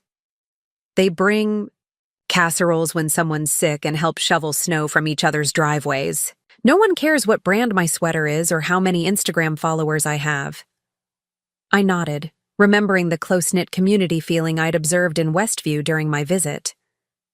And then there's my influencer career, Becky continued. It's been drying up. The high-end sponsors want people who live high-end lifestyles, who can showcase their products in luxury settings. Our new house doesn't fit the aesthetic. She gave a small, self-deprecating laugh. Ridiculous, right? That I'm upset about not being able to sell overpriced skincare to people who can't afford it. Not ridiculous, I said carefully. Change is hard, especially when it affects your identity and income. Becky looked up, seeming surprised by my empathy. Anyway, I've been thinking about going back to school. Did you know I was studying nursing before I met Tom? I was halfway through the program when I dropped out to focus on building my social media presence. This was entirely new information to me. In all the years I'd known Becky, she had never mentioned an interest in healthcare. I didn't know that. Nursing is a noble profession. The community college has an accelerated program for people with prior credits, she continued, a touch of excitement entering her voice. I could finish in 18 months if I work hard. It won't be glamorous, and the pay will be modest at first, but it's meaningful. She hesitated. At least I think it could be. It absolutely can be, I assured her. Some of the most dedicated healthcare professionals I've known were nurses. They're the backbone of the hospital system. Becky nodded, then took a deep breath as if steeling herself. Sarah, I owe you an apology. The things I said to you about working as a janitor, about being a burden, they were cruel and completely uncalled for. I was lashing out because I was scared of losing our lifestyle. But that's no excuse. I'm truly sorry. The apology seemed genuine, her usual polish and calculation absent. I studied her face, searching for signs of manipulation, but found only remorse and uncertainty. Thank you for saying that, I said finally. It means a lot to hear. I don't expect everything to be instantly fixed, she added quickly. I know trust takes time to rebuild, but I wanted you to know that I'm trying to change, to be better. Change isn't easy, I acknowledged, but it's always possible. I hesitated, then decided to extend an olive branch of my own. If you're serious about returning to nursing, the Foundation offers scholarships for healthcare education. You would need to apply through the proper channels, of course, but I could point you toward the right resources. Becky's eyes widened. You would do that? After everything? The Foundation's mission is to improve healthcare. Supporting committed nursing students aligns perfectly with that goal, I replied. Then, more personally, I added, and you're still family, Becky, despite everything that's happened. Tears welled in her eyes, the first genuine emotion I had ever seen from her. I don't deserve your kindness. It's not about deserving, I said gently. It's about moving forward and making something positive from a difficult situation. She wiped her eyes, visibly composing herself. I should go. Tom doesn't know I came here. I wanted to do this on my own, to take responsibility for my actions without hiding behind him. As I walked her to the door, a thought occurred to me. Becky, the pediatric mental health wing at Oak Ridge, we're breaking ground next month. If you and Tom would like to come, along with Grace, of course, you would be welcome, as my family. She paused at the threshold. I'd like that, she said softly. And I think Tom would too, though he might be too stubborn to admit it right away. After Becky left, I sat in my garden for a long time, watching the birds at the feeder and reflecting on the unexpected turn of events. Her visit had been the last thing I'd anticipated, her apology even more surprising. Was it genuine? Time would tell. But the Becky who had sat in my living room today was markedly different from the entitled, image-obsessed woman who had suggested I work as a janitor in a retirement home. People could change. I had changed too, over these difficult months, becoming more assertive, more willing to protect my own interests while still keeping my heart open to reconciliation. Perhaps Tom, Becky, and I were all evolving, painfully, but necessarily, into better versions of ourselves. The next day, I received a text from Tom. Becky told me she visited you. Said you were kind to her. Thank you for that. She's been struggling more than she lets on with all the changes. Your Grace meant a lot to her, and to me. I replied simply, family is complicated, but always important. See you and Grace on Sunday? We'll be there, Tom texted back. All three of us, if that's okay. More than okay, I responded, a smile spreading across my face despite the tears that suddenly blurred my vision. I'll make Mom's lasagna. 3 weeks later, Marcus and I stood at the construction site of what would become the Oak Ridge Memorial Pediatric Mental Health Wing. Board members, hospital administrators, local officials, and media representatives gathered for the groundbreaking ceremony. Dr. William Hayes spoke eloquently about the critical need for youth mental health services, particularly in communities facing economic challenges. When it was my turn to speak, I approached the podium and scanned the crowd. There, in the back row, stood Tom, Becky, and Grace, arrived late, perhaps intentionally to avoid too much attention, but present nonetheless. Tom gave a small nod. When our eyes met, and Grace waved enthusiastically. "Healthcare isn't just about treating physical ailments," I began, my voice steady despite the emotion tightening my chest. "It's about caring for the whole person, body, mind, and spirit. Children facing transitions, trauma, or family challenges need specialized support to develop resilience and coping skills. This new wing will provide that support in a safe, nurturing environment." As I continued my prepared remarks about the facility's features and the populations it would serve, I found myself adding something unplanned. The Foundation's work is deeply personal to me.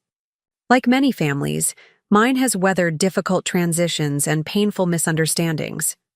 Those experiences have reinforced my belief that with proper support, open communication, and genuine care, healing is always possible for individuals, families, and communities.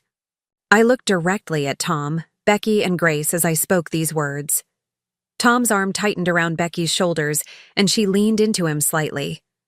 Grace, oblivious to the subtext, simply beamed at me, proud of her grandmother on stage. After the ceremony, as well-wishers and officials mingled with refreshments, my family approached cautiously. Grace broke away first, running to hug me tightly. "That was so good, Grandma. You're famous now." I laughed, stroking her hair. "Hardly famous, sweetheart. Just doing work I believe in." Tom and Becky stood nearby, both looking somewhat uncomfortable but making the effort to be present.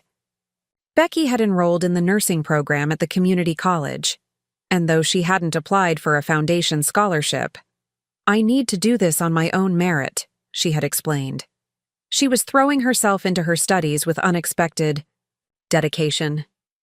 "Nice speech," Tom said, the awkwardness in his voice belied by the pride in his eyes. "Very inspiring." "Thank you for coming," I replied simply. "It means a lot to have you here." Dr. Hayes approached, greeting Tom and Becky warmly before turning to me. "Sarah, the board wants a photo of you with the golden shovel at the construction site. Do you mind?" "Not at all," I agreed. Then, on impulse, I added, "Could my family join me? This project is as much about them as it is about me." Dr. Hayes smiled. "Of course, family belongs together, especially for moments like this." As we posed for photographs, Grace insisting on holding the oversized golden shovel with my help, Tom and Becky standing somewhat stiffly beside us, I felt a sense of cautious optimism. We weren't fully healed yet. There were still difficult conversations ahead, trust to be rebuilt, patterns to be changed, but we were trying. All of us. Later that evening, as we shared dinner at my house, the first meal with all four of us together since the confrontation months ago, Grace asked innocently, "Are we a normal family again now, Grandma?" The question hung in the air, weighty, despite the child's simple phrasing. Tom and Becky exchanged glances, clearly uncertain how to respond. I squeezed Grace's hand gently. "We're finding our way to a new normal, sweetheart. Families change and grow, just like you do. But the important thing is that we love each other, even when things get complicated." "Like your butterflies," Tom added unexpectedly. "Remember how they start as one thing and transform into something different but still beautiful?" Grace's face lit up. "Yes, we're like butterflies. Still family, just changing shape." "That's exactly right," I agreed, meeting Tom's eyes across the table with newfound understanding. "Still family, just changing shape. 6 months after the groundbreaking ceremony, the framework of the new pediatric mental health wing was taking shape on the Oak Ridge Memorial campus. What had once been an empty lot was now a hive of activity, construction crews working steadily, architects making regular site visits, and hospital administrators touring the progress with growing excitement. I visited weekly, walking through the half-built corridors with Marcus, discussing details of layout and equipment, visualizing the children who would soon find healing within these walls. On a crisp autumn morning, I arrived for my regular inspection to find Dr. Hayes waiting for me at the construction entrance, an unusual folder tucked under his arm. "Sarah," he greeted me warmly, "I was hoping to catch you today. Do you have a moment before your walkthrough with Marcus?" "Of course," I replied, curious about his formal demeanor. We moved to a quieter spot away from the construction noise. "The board met yesterday," Dr. Hayes began, opening the folder. "We've been discussing the naming of the new wing. Traditionally, facilities of this caliber bear the name of their primary benefactor." I shook my head. "William, we've been over this. I don't want the wing named after me. The foundation is providing the funding, but this is about the children, who will benefit, not about recognition." He smiled, a knowing look in his eyes. "I thought you might say that, which is why the board came up with an alternative." He handed me a mock-up of a plaque. "The Grace Wing, where healing transforms lives." My breath caught in my throat. "Grace Wing?" "Not directly named after your granddaughter," Dr. Hayes explained gently, "but carrying the double meaning, both the quality of grace itself, which you've demonstrated throughout this project, and a subtle acknowledgement of the personal inspiration behind it." The tagline about transformation was inspired by Tom's butterfly metaphor, which you shared with me. Tears welled in my eyes as I traced the elegant lettering on the proposed plaque. "It's perfect," I whispered. "Absolutely perfect." "We thought you'd approve," Dr. Hayes said, clearly pleased. "The official naming ceremony will coincide with the ribbon cutting in spring. We hope your entire family will attend." "They will," I said with quiet confidence. In the month since the groundbreaking, our family healing had progressed steadily. Sunday dinners had become a regular tradition again. Tom had accepted a new marketing position with a healthcare consortium, a job that paid less than his previous role, but offered more stability and, to his surprise, greater satisfaction. Becky was thriving in her nursing program, her natural intelligence and newfound determination making her a standout student. And Grace. Grace was simply blossoming, secure once more in the knowledge that her family, though changed, remained intact. After Dr. Hayes left, I continued my tour of the construction site, mentally placing the Grace Wing plaque at the entrance. The symbolism wasn't lost on me, a physical manifestation of how pain and conflict could be transformed into something healing and constructive. When I returned home that afternoon, I found an unexpected package on my doorstep. The return address showed Daniel's veterinary clinic, but the handwriting was Tom's. Curious, I brought it inside and carefully opened it to find a beautifully crafted wooden shadow box. Inside, precisely arranged, were items that made my heart constrict. The program from my retirement party at Cooper's Cafe, pressed flowers from the celebration, a small card signed by everyone who had attended, and in the center, a photograph I hadn't known existed, me surrounded by my hospital colleagues, laughing with genuine joy. A note was tucked into the side of the package. "Mom, I found this while cleaning out some old emails. Jasmine sent these photos to me the day after your retirement party, hoping I'd create a scrapbook for you. I never did. Another failure to add to my list. But perhaps it's not too late to acknowledge what should have been celebrated properly all along. Your retirement wasn't an inconvenience. It was the culmination of decades of service and the beginning of an even more meaningful chapter. I'm sorry I couldn't see that then. Love, Tom. I sat with the shadow box in my lap, tears flowing freely. The simple acknowledgement that my retirement had been something to celebrate, not an inconvenience to manage, healed a wound I hadn't realized was still so raw. I called Tom immediately. When he answered, I could barely speak through my emotion. "Thank you," I managed finally. "The shadow, of course it means so much." "I should have done it months ago," he replied, his own voice thick. Jasmine helped me track down everything. She kept it all, hoping I'd come around eventually. "Better late than never," I said, echoing words my own mother had often used. "It's beautiful, Tom, truly." There was a pause, then Tom said hesitantly, "There's something else I wanted to discuss with you, something Becky and I have been talking about." "Oh?" I wiped my eyes, trying to compose myself. "Grace's birthday is next month. She'll be 8. He took a deep breath. "We were thinking of having the party at your cottage in Silver Springs, if that's okay. She's been asking to see it ever since she found out you have a place by the ocean." The request surprised me. The cottage was my private sanctuary, a place I had kept separate from the family drama. But perhaps that separation was no longer necessary. "I'd love that," I said honestly. "The cottage would be perfect for a birthday celebration." "Great," Tom sounded relieved. "And Mom?" "Becky wanted me to ask if you'd help with the planning." She said, and I quote, "No one creates magical moments for children quite like Sarah does." The compliment from Becky, sincere, specific, and acknowledging my strength as a grandmother, was perhaps an even more meaningful gift than the shadow box. "I'd be honored," I replied. "Tell Becky, thank you." Over the next few weeks, Becky and I collaborated on Grace's birthday celebration, texting ideas back and forth and meeting occasionally to finalize details.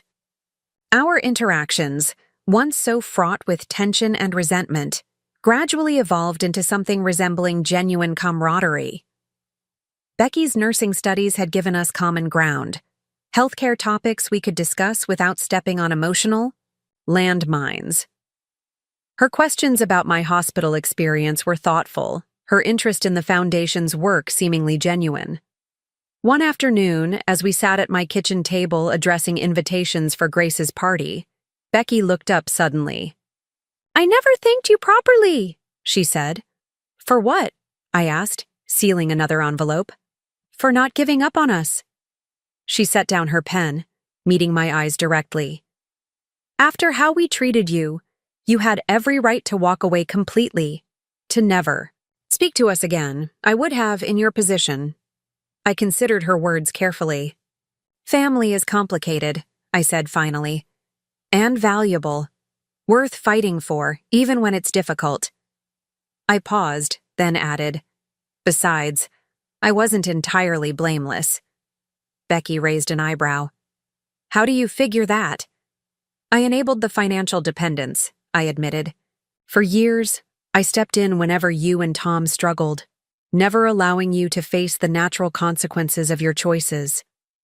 I thought I was being helpful, but in some ways, I was undermining your growth as independent adults." Becky nodded. "Slowly. Maybe. But that doesn't excuse how we responded when you finally set boundaries." "No," I agreed. "It doesn't. But understanding the dynamics that brought us to that breaking point helps us build something healthier moving forward." "Like what you're doing with the Grace Wing," Becky observed, "taking something painful and transforming it into something constructive." I smiled, pleasantly surprised by her insight. "Exactly like that." Grace's birthday at the Silver Springs cottage exceeded all expectations. The weather cooperated beautifully, sunshine warming the beach just enough for the children to wade in the shallows while adults watched from the comfort of the deck. We had decorated with an underwater theme, transforming the cottage into an oceanic wonderland with blue streamers, shell decorations, and a magnificent cake shaped like a mermaid's castle. Watching Grace run along the shoreline with her friends, her laughter carried on the salt-tinged breeze, I felt a profound sense of rightness. This was what mattered, not the inheritance drama, not the hurt feelings, not the status games, just the simple joy of a child celebrated by people who loved her. Tom joined me at the deck railing, handing me a glass of lemonade. "She's having the time of her life," he observed, watching his daughter. "Thank you for this, Mom, for opening your special place to us."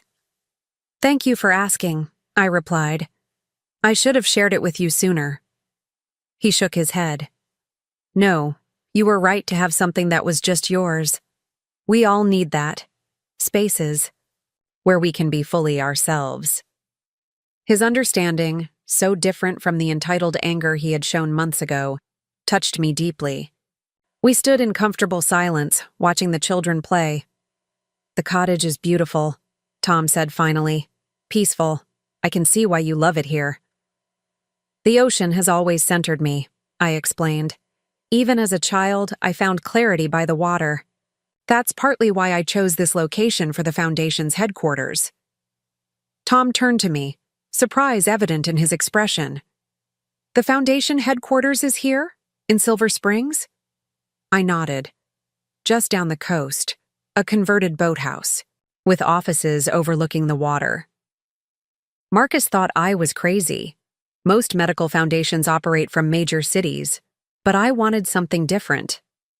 A place where creative thinking could flourish. "Could I see it sometime?"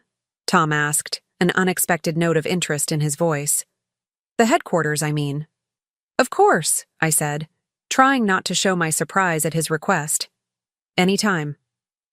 Before he could respond, Grace came running up the beach, soaking wet and grinning from ear to ear.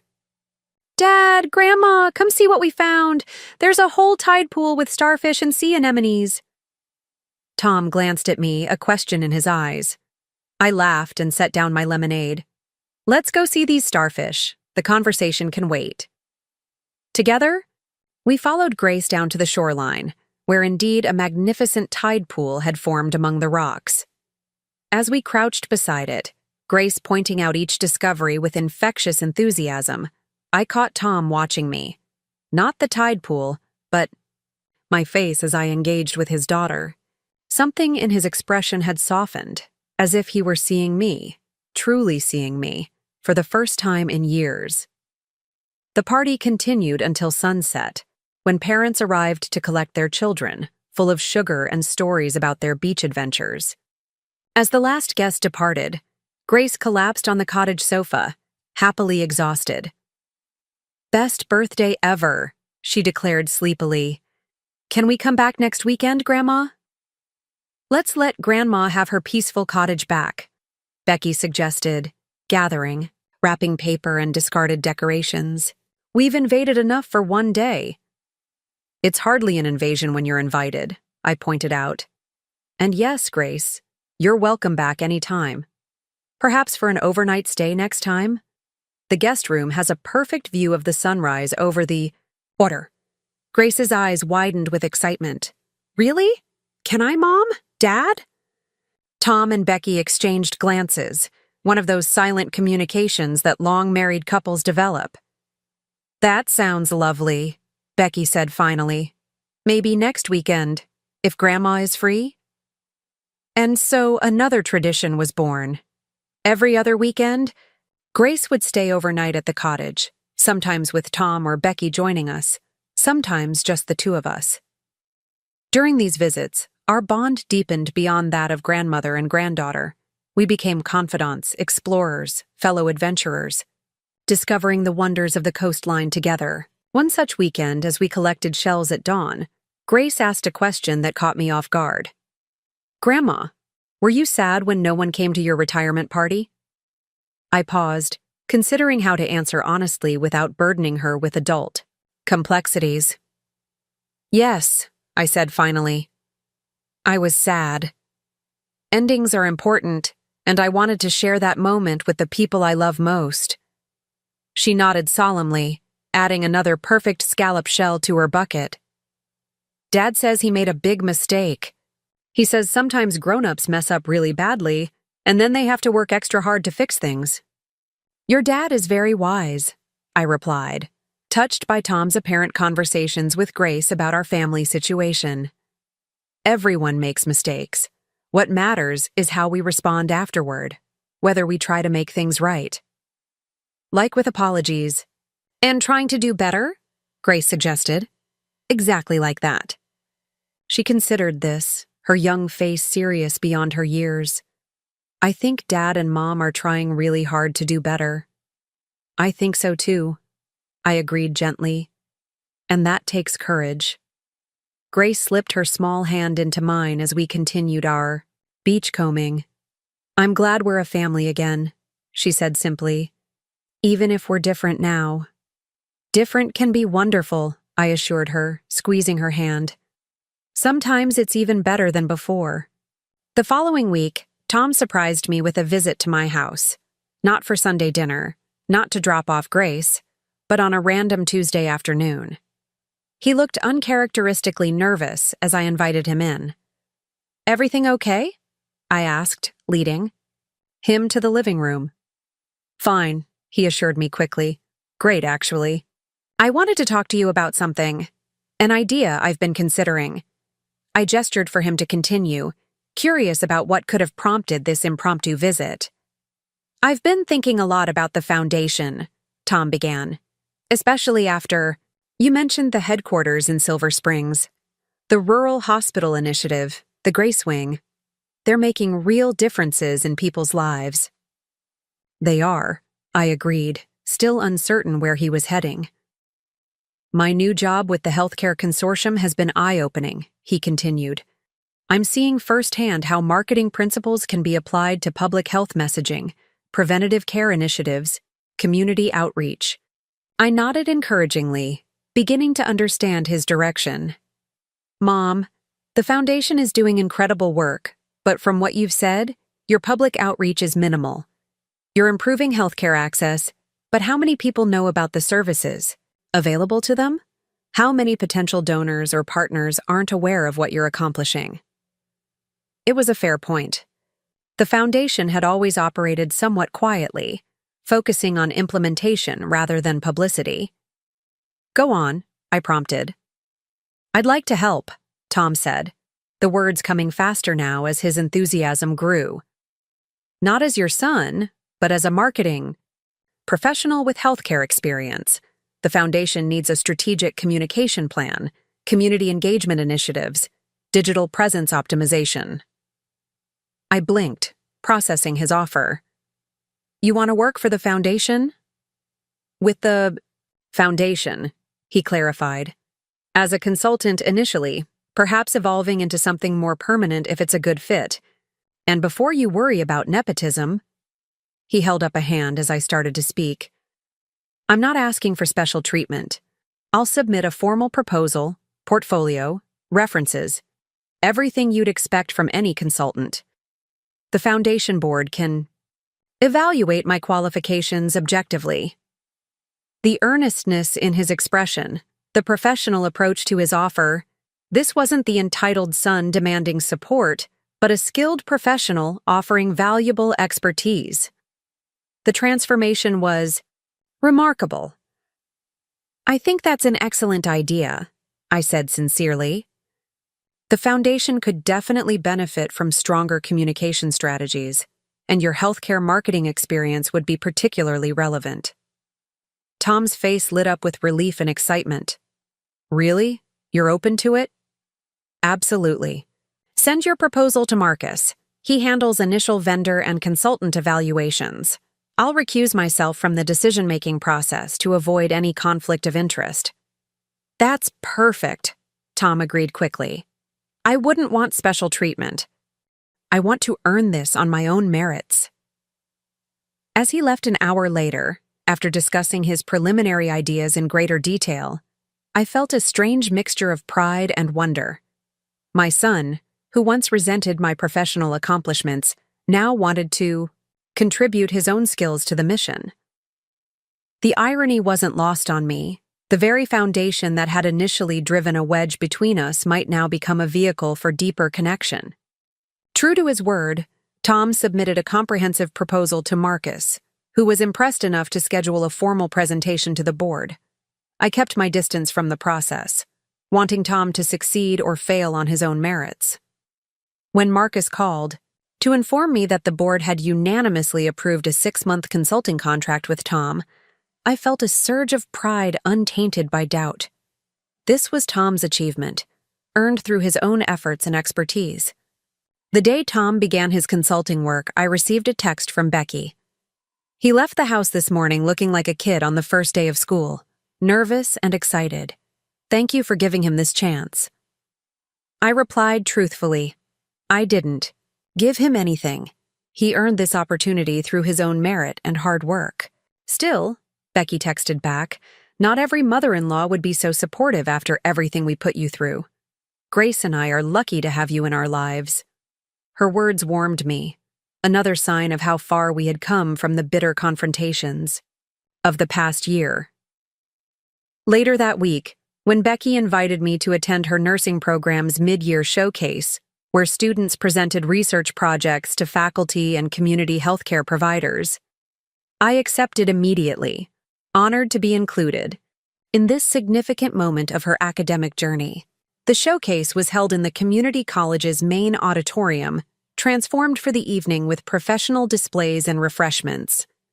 Becky's project focused on communication strategies for pediatric patients, techniques to reduce anxiety, and improve understanding during medical procedures. My research partner and I interviewed child life specialists at 3 hospitals, she explained as she guided me through her presentation. We found that simple interventions, age-appropriate explanations, comfort items from home, parental involvement, dramatically reduced distress during procedures. This is excellent work, Becky, I said sincerely, impressed by the thoroughness of her research and the practical applications she proposed.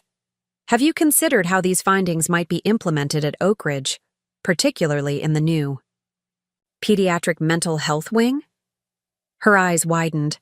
I hadn't thought that far ahead. Do you think they might be interested? I think Dr. Hayes would be very interested, I confirmed. The Grace Wing is still defining its operational protocols. Your research could help shape their approach to patient communication. Becky's face lit up with genuine passion, so different from the calculated ambition I had seen in her pursuit of influencer status. That would be incredible. To think that our project could actually help real children. That's the beauty of healthcare work, I told her. Everything we do, every improvement we make, directly impacts people's lives. It's why I never left Oak Ridge, even after the foundation was established.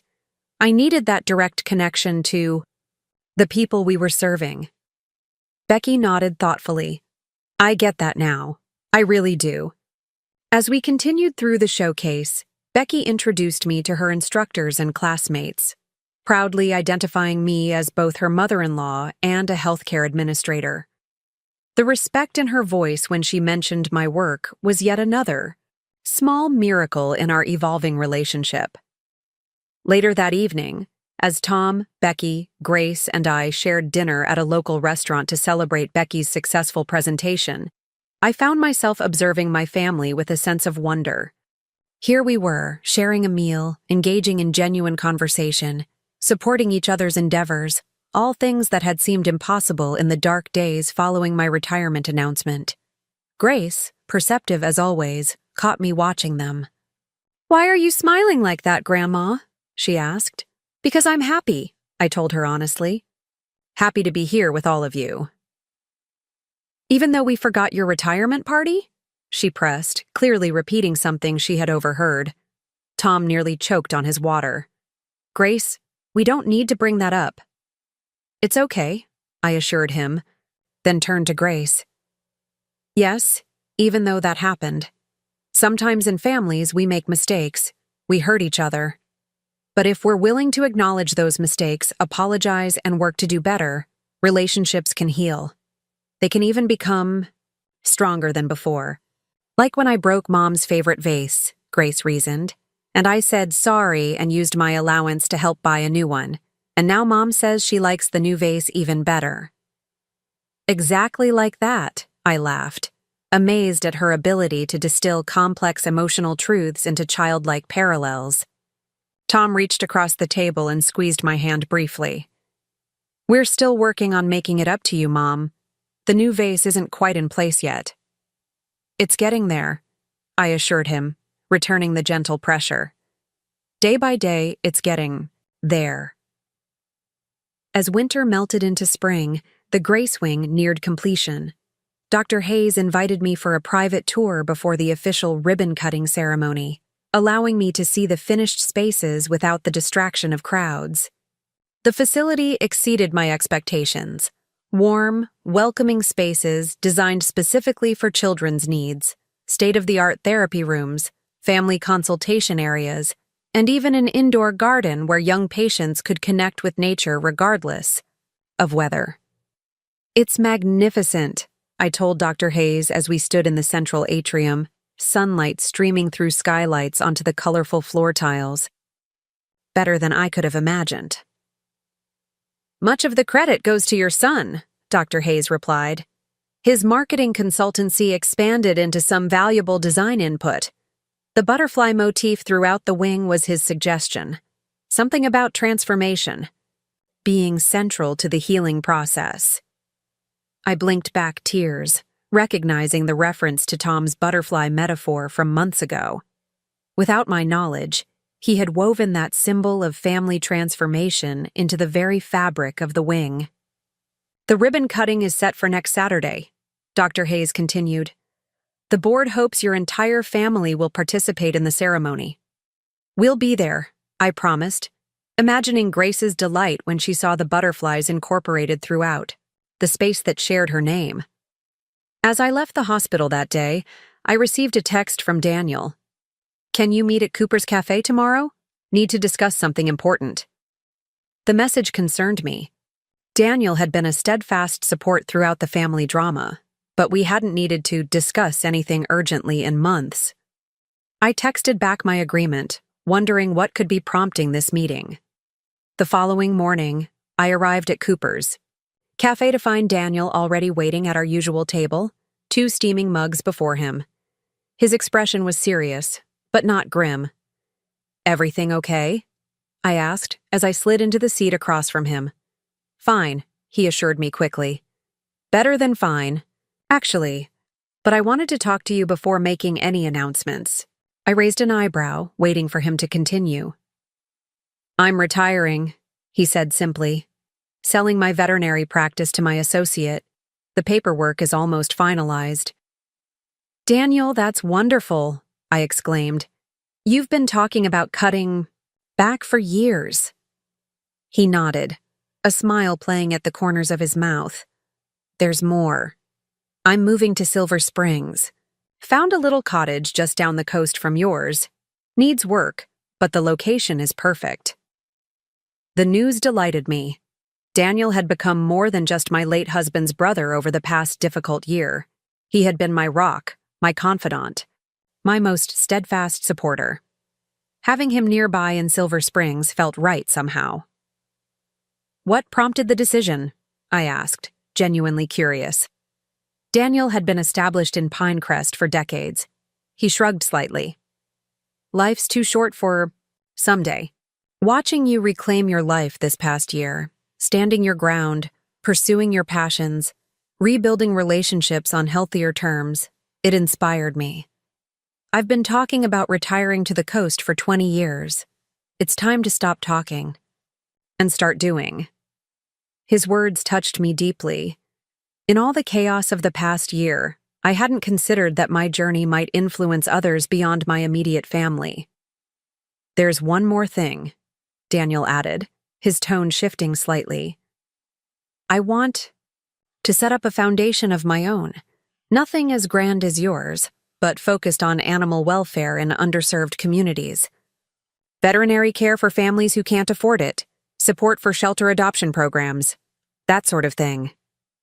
"That sounds wonderful," I said sincerely. "Your expertise would be invaluable in that field." "I was hoping you might share some guidance," he admitted. "The legal structure, operational considerations, it's all new territory for me." I'd be happy to help, I assured him. And I know Marcus would be glad to offer advice as well. Daniel's expression relaxed into a genuine smile. I thought about waiting until after the Grace Wing ribbon cutting to bring this up, but... he hesitated, then continued. I wanted to ask if you'd consider attending the Coastal Preservation Society's spring gala with me next month. As my date, not just my friend and former sister-in-law. The invitation surprised me, though. Perhaps it shouldn't have. Over the past year, our relationship had evolved, deepening into something that transcended family obligation. Still, this was unexpected territory. Daniel must have read the surprise in my expression. Too soon? He asked gently. Or just not interested? Either is completely fine, Sarah. Our friendship is too important to risk with awkwardness. No, it's not that, I assured him quickly. I'm just... processing. We've been family for so long, in a different way. We still are family, he said. That doesn't change. This would just be exploring another dimension of our relationship. If you're open to it, no pressure. I considered his words carefully. At 62, I had assumed that romance was a closed chapter in my life. But why should it be? The past year had been about reclaiming my identity, establishing new patterns, embracing unexpected opportunities. The gala sounds lovely, I said finally. And yes, I'd be happy to attend as your date. Daniel's smile warmed his entire face. Wonderful. And Sarah? If it feels weird or uncomfortable, we can always go back to being just friends and family. No harm in trying something new. As I left Cooper's Cafe that morning, I felt a strange sense of possibilities opening before me. Possibilities I hadn't considered or permitted myself to imagine. The foundation was thriving, my family was healing, and now this unexpected invitation to explore a new kind of relationship with a man I had respected and valued for decades. Life after retirement was turning out to be anything but the quiet, uneventful existence Tom and Becky had once assumed it would be. Instead, it was rich with purpose, connection, and even potential romance, all because I had finally stood up for myself when my family forgot my retirement party. Everything okay? Jasmine asked when I arrived for our weekly lunch date, clearly reading something in my expression. You look different today. I smiled, settling into the restaurant, booth across from her.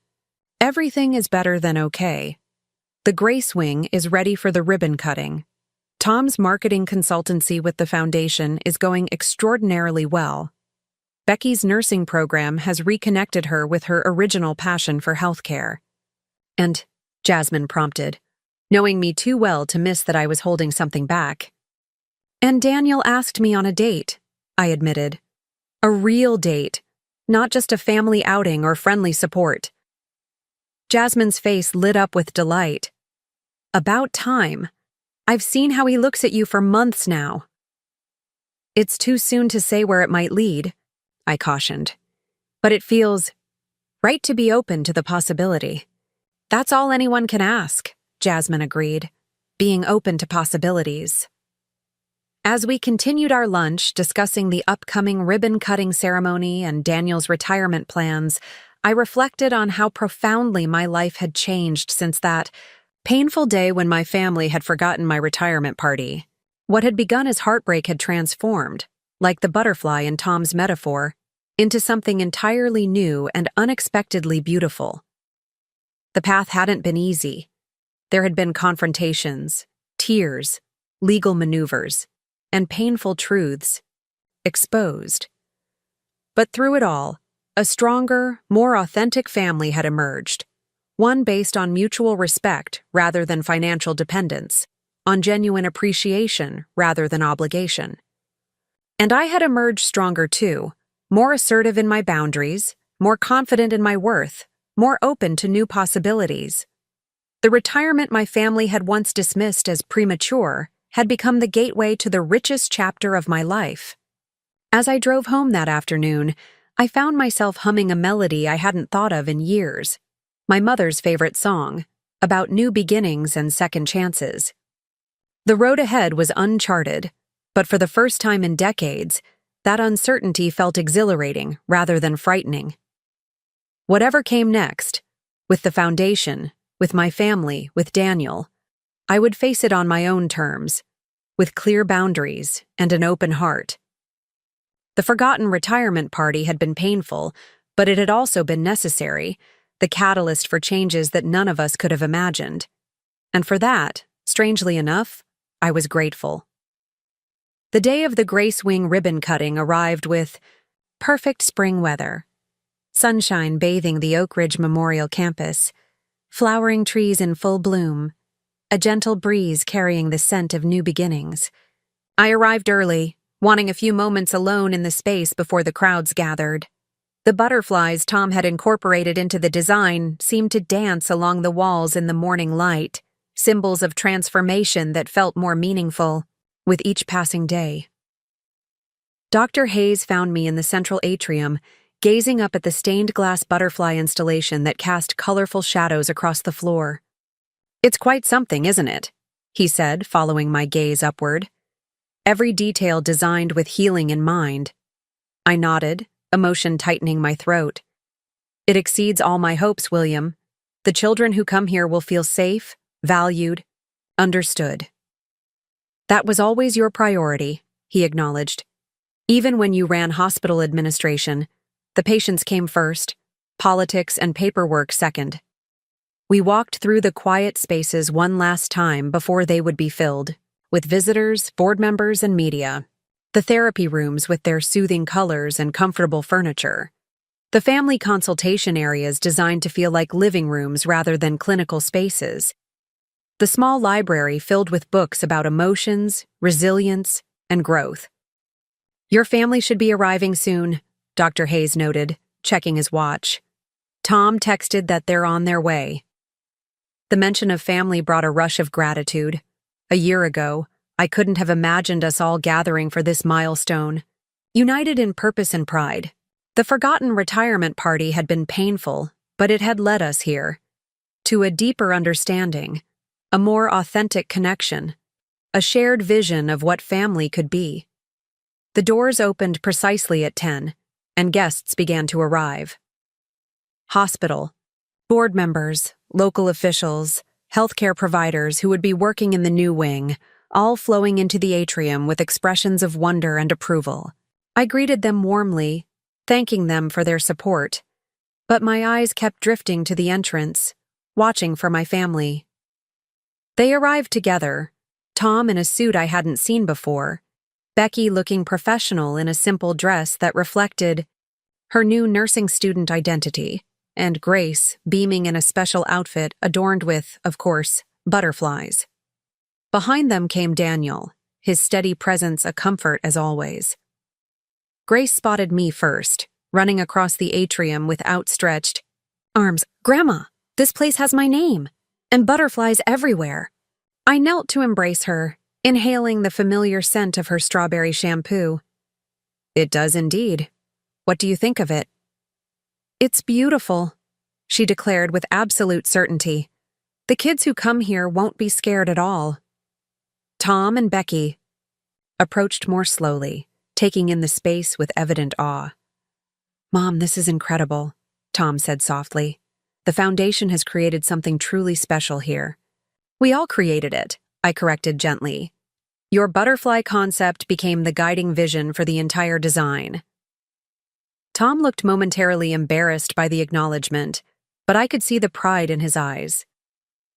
6 months into his marketing consultancy with the foundation, he had found a professional purpose that aligned with his skills and values, a far cry from the corporate ladder climbing that had once dominated his ambitions. Becky squeezed my hand warmly. "My clinical rotation. Supervisor says this facility will transform pediatric mental health care in the region. She's already talking about the specialized training protocols they're developing for nursing students who want to work here. Perhaps you'll be one of them," I suggested, noting how her eyes lit up at the possibility. Daniel joined us, completing our circle. The place looks magnificent, Sarah. You must be so proud. Before I could respond, Dr. Hayes approached with a gentle reminder. Sarah, we should begin the ceremony. Everyone's assembled. The formal program unfolded at the entrance to the wing, where the Grace Wing plaque would be unveiled. Board members spoke about the vision. Behind the facility, Dr. Hayes detailed the services that would be offered and the populations that would be served. A child psychologist explained the evidence-based approaches that would guide treatment. Finally, it was my turn to speak. As I stepped to the podium, I saw my family in the front row, Tom and Becky holding hands, Grace between them, Daniel standing supportively nearby. The journey that had brought us here flashed through my mind. The pain, the confrontations, the slow rebuilding of trust, and ultimately, the transformation of our relationships. Healthcare is deeply personal, I began, my voice steady despite the emotion in my heart.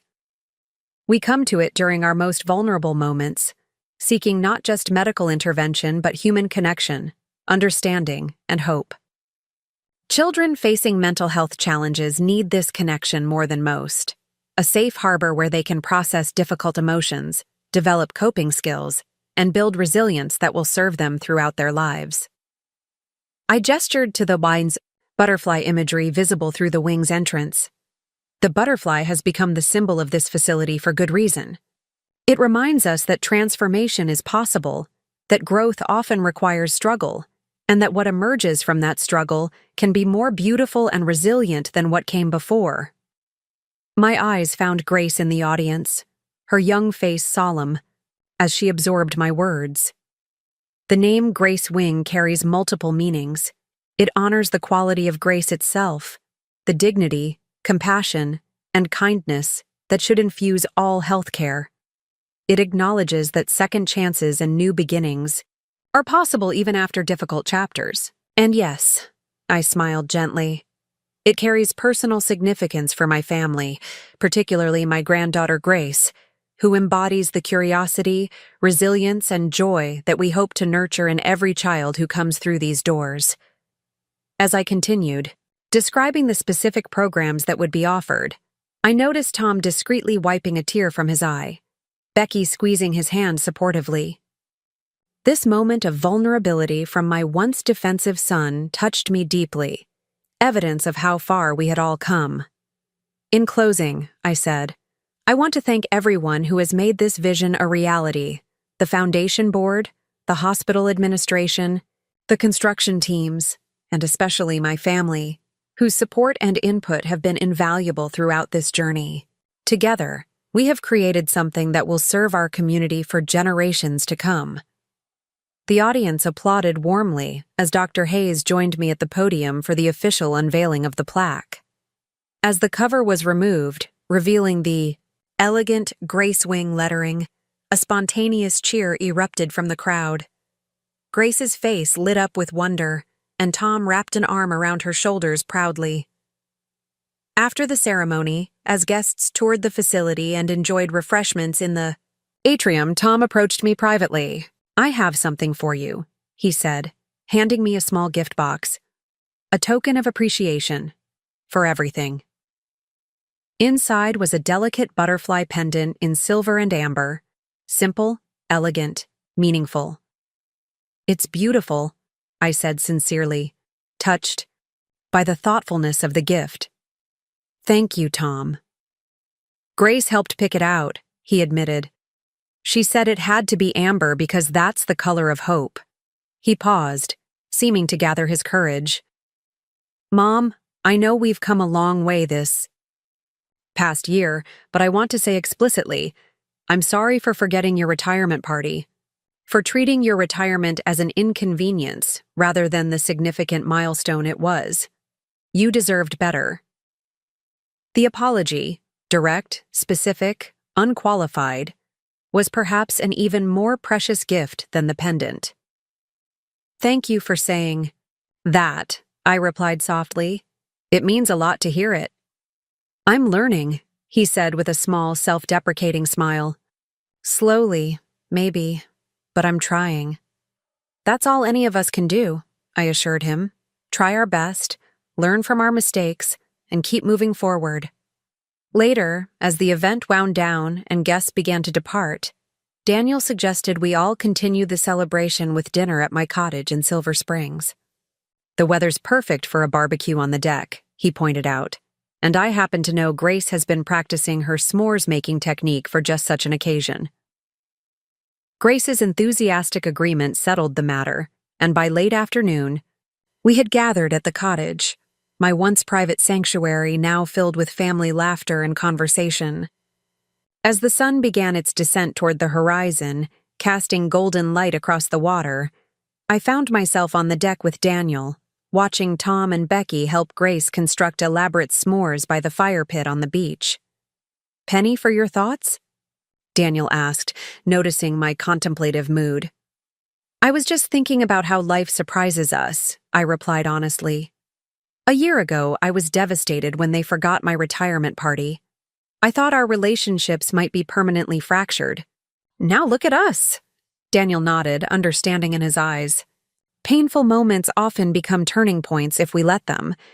Your courage in setting boundaries, in refusing to be taken for granted, that's what made this transformation possible." "Not just my courage," I acknowledged. "Tom and Becky had to be willing to change too, and they have, in ways I never expected."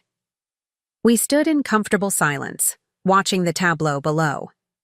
Tom was showing Grace how to perfectly toast a marshmallow without burning it, while Becky arranged graham crackers and chocolate pieces in preparation. Their faces, illuminated by the firelight, showed none of the status anxiety and materialism that had once dominated their worldview. "They're different people now," Daniel observed, following my gaze. "Or perhaps they're finally becoming who they were meant to be all along, without the pressure of keeping up appearances." "I think you're right," I agreed. "The move to Westview was the best thing that could have happened to them. It forced them to reassess what truly matters." As if sensing our conversation, Tom looked up and waved, beckoning us to join them on the beach. Daniel offered his hand, a simple gesture that carried new meaning since his invitation to the Coastal Preservation Society Gala. I took it without hesitation, and together we descended the steps to the sand. The evening unfolded with simple pleasures: perfectly toasted marshmallows, stories shared around the fire, Grace's impromptu dance performance as the stars emerged overhead. As I watched my family, this new, healthier version of my family, I felt a deep sense of contentment that had nothing to do with financial security or professional accomplishments. This was the retirement I had truly wanted all along: meaningful work with the foundation balanced by rich personal connections and new adventures. After Grace had fallen asleep on the cottage sofa, exhausted from the excitement of the day, Tom, Becky, Daniel, and I sat on the deck with cups of tea. The sound of waves providing a soothing backdrop to our conversation. "Mom," Tom said suddenly, "I've been meaning to ask you something about the inheritance from your employer, Catherine." I tensed slightly, old fears surfacing. Was he still fixated on the money after all? "What about it?" I asked carefully. "I realized we never asked you about her, who she was, what she meant to you. We were so focused on the money that we never considered the relationship behind it." His tone held genuine regret. "Would you tell us about her?" The question, so different from anything Tom would have asked a year ago, moved me deeply. "Catherine was extraordinary," I began, memories flooding back. "Brilliant, compassionate, wickedly funny when you least expected it. She hired me as her hospital administrator when everyone else thought she was crazy to promote a woman with no formal business education." For the next hour, I shared stories about Catherine, her pioneering work in hospital administration, her mentorship of female healthcare professionals, her visionary approach to patient care. Tom and Becky listened attentively, asking thoughtful questions, genuinely interested in understanding this important chapter of my life. "She sounds remarkable," Becky said when I finally fell silent. "No wonder she recognized something special in you." "I like to think we recognize something in each other," I replied. We both believed healthcare could be more compassionate without sacrificing efficiency. That's the philosophy that guides the foundation now. Tom nodded thoughtfully. Her legacy lives on through your work. That's beautiful, Mom. As the evening drew to a close and Tom carried a sleeping Grace to the guest room they would share for the night, I found myself alone with Daniel on the deck once more. The moon cast a silver path across the water, an invitation to new horizons. Quite a day, Daniel observed, his voice soft in the darkness. The ribbon cutting, the family celebration, this conversation about Catherine. How are you feeling? I considered his question carefully. Complete, I said finally. A year ago, I was hurt and angry, unsure of my place in my own family. Today, I feel like all the pieces have finally fallen into place, not in the arrangement I expected, but in one that feels right nonetheless. Daniel's hand found mine on the railing, his touch warm and reassuring. That's what matters in the end, isn't it? Not that life unfolds according to plan, but that we find meaning and connection along the way. As we stood together watching the moonlight on the water, I thought about the journey that had brought us to this moment, the forgotten retirement party that had forced me to stand up for myself, the painful confrontations that had cleared the way for authentic connection, the professional work that had given me purpose beyond family roles. All of it necessary, all of it leading here. Tomorrow would bring new challenges, foundation decisions, family dynamics, the uncharted territory of potential romance with Daniel. But tonight, under the vast canopy of stars, with the sound of waves marking time's passage, I felt perfectly at peace with wherever the journey might lead next. The retirement my family had once dismissed had become the gateway to the richest chapter of my life, proof that endings, even painful ones, often contain the seeds of beautiful beginnings. All we need is the courage to plant them. Up next, you've got 2 more standout stories right on your screen. If this one hit the mark, you won't want to pass these up. Just click and check them out.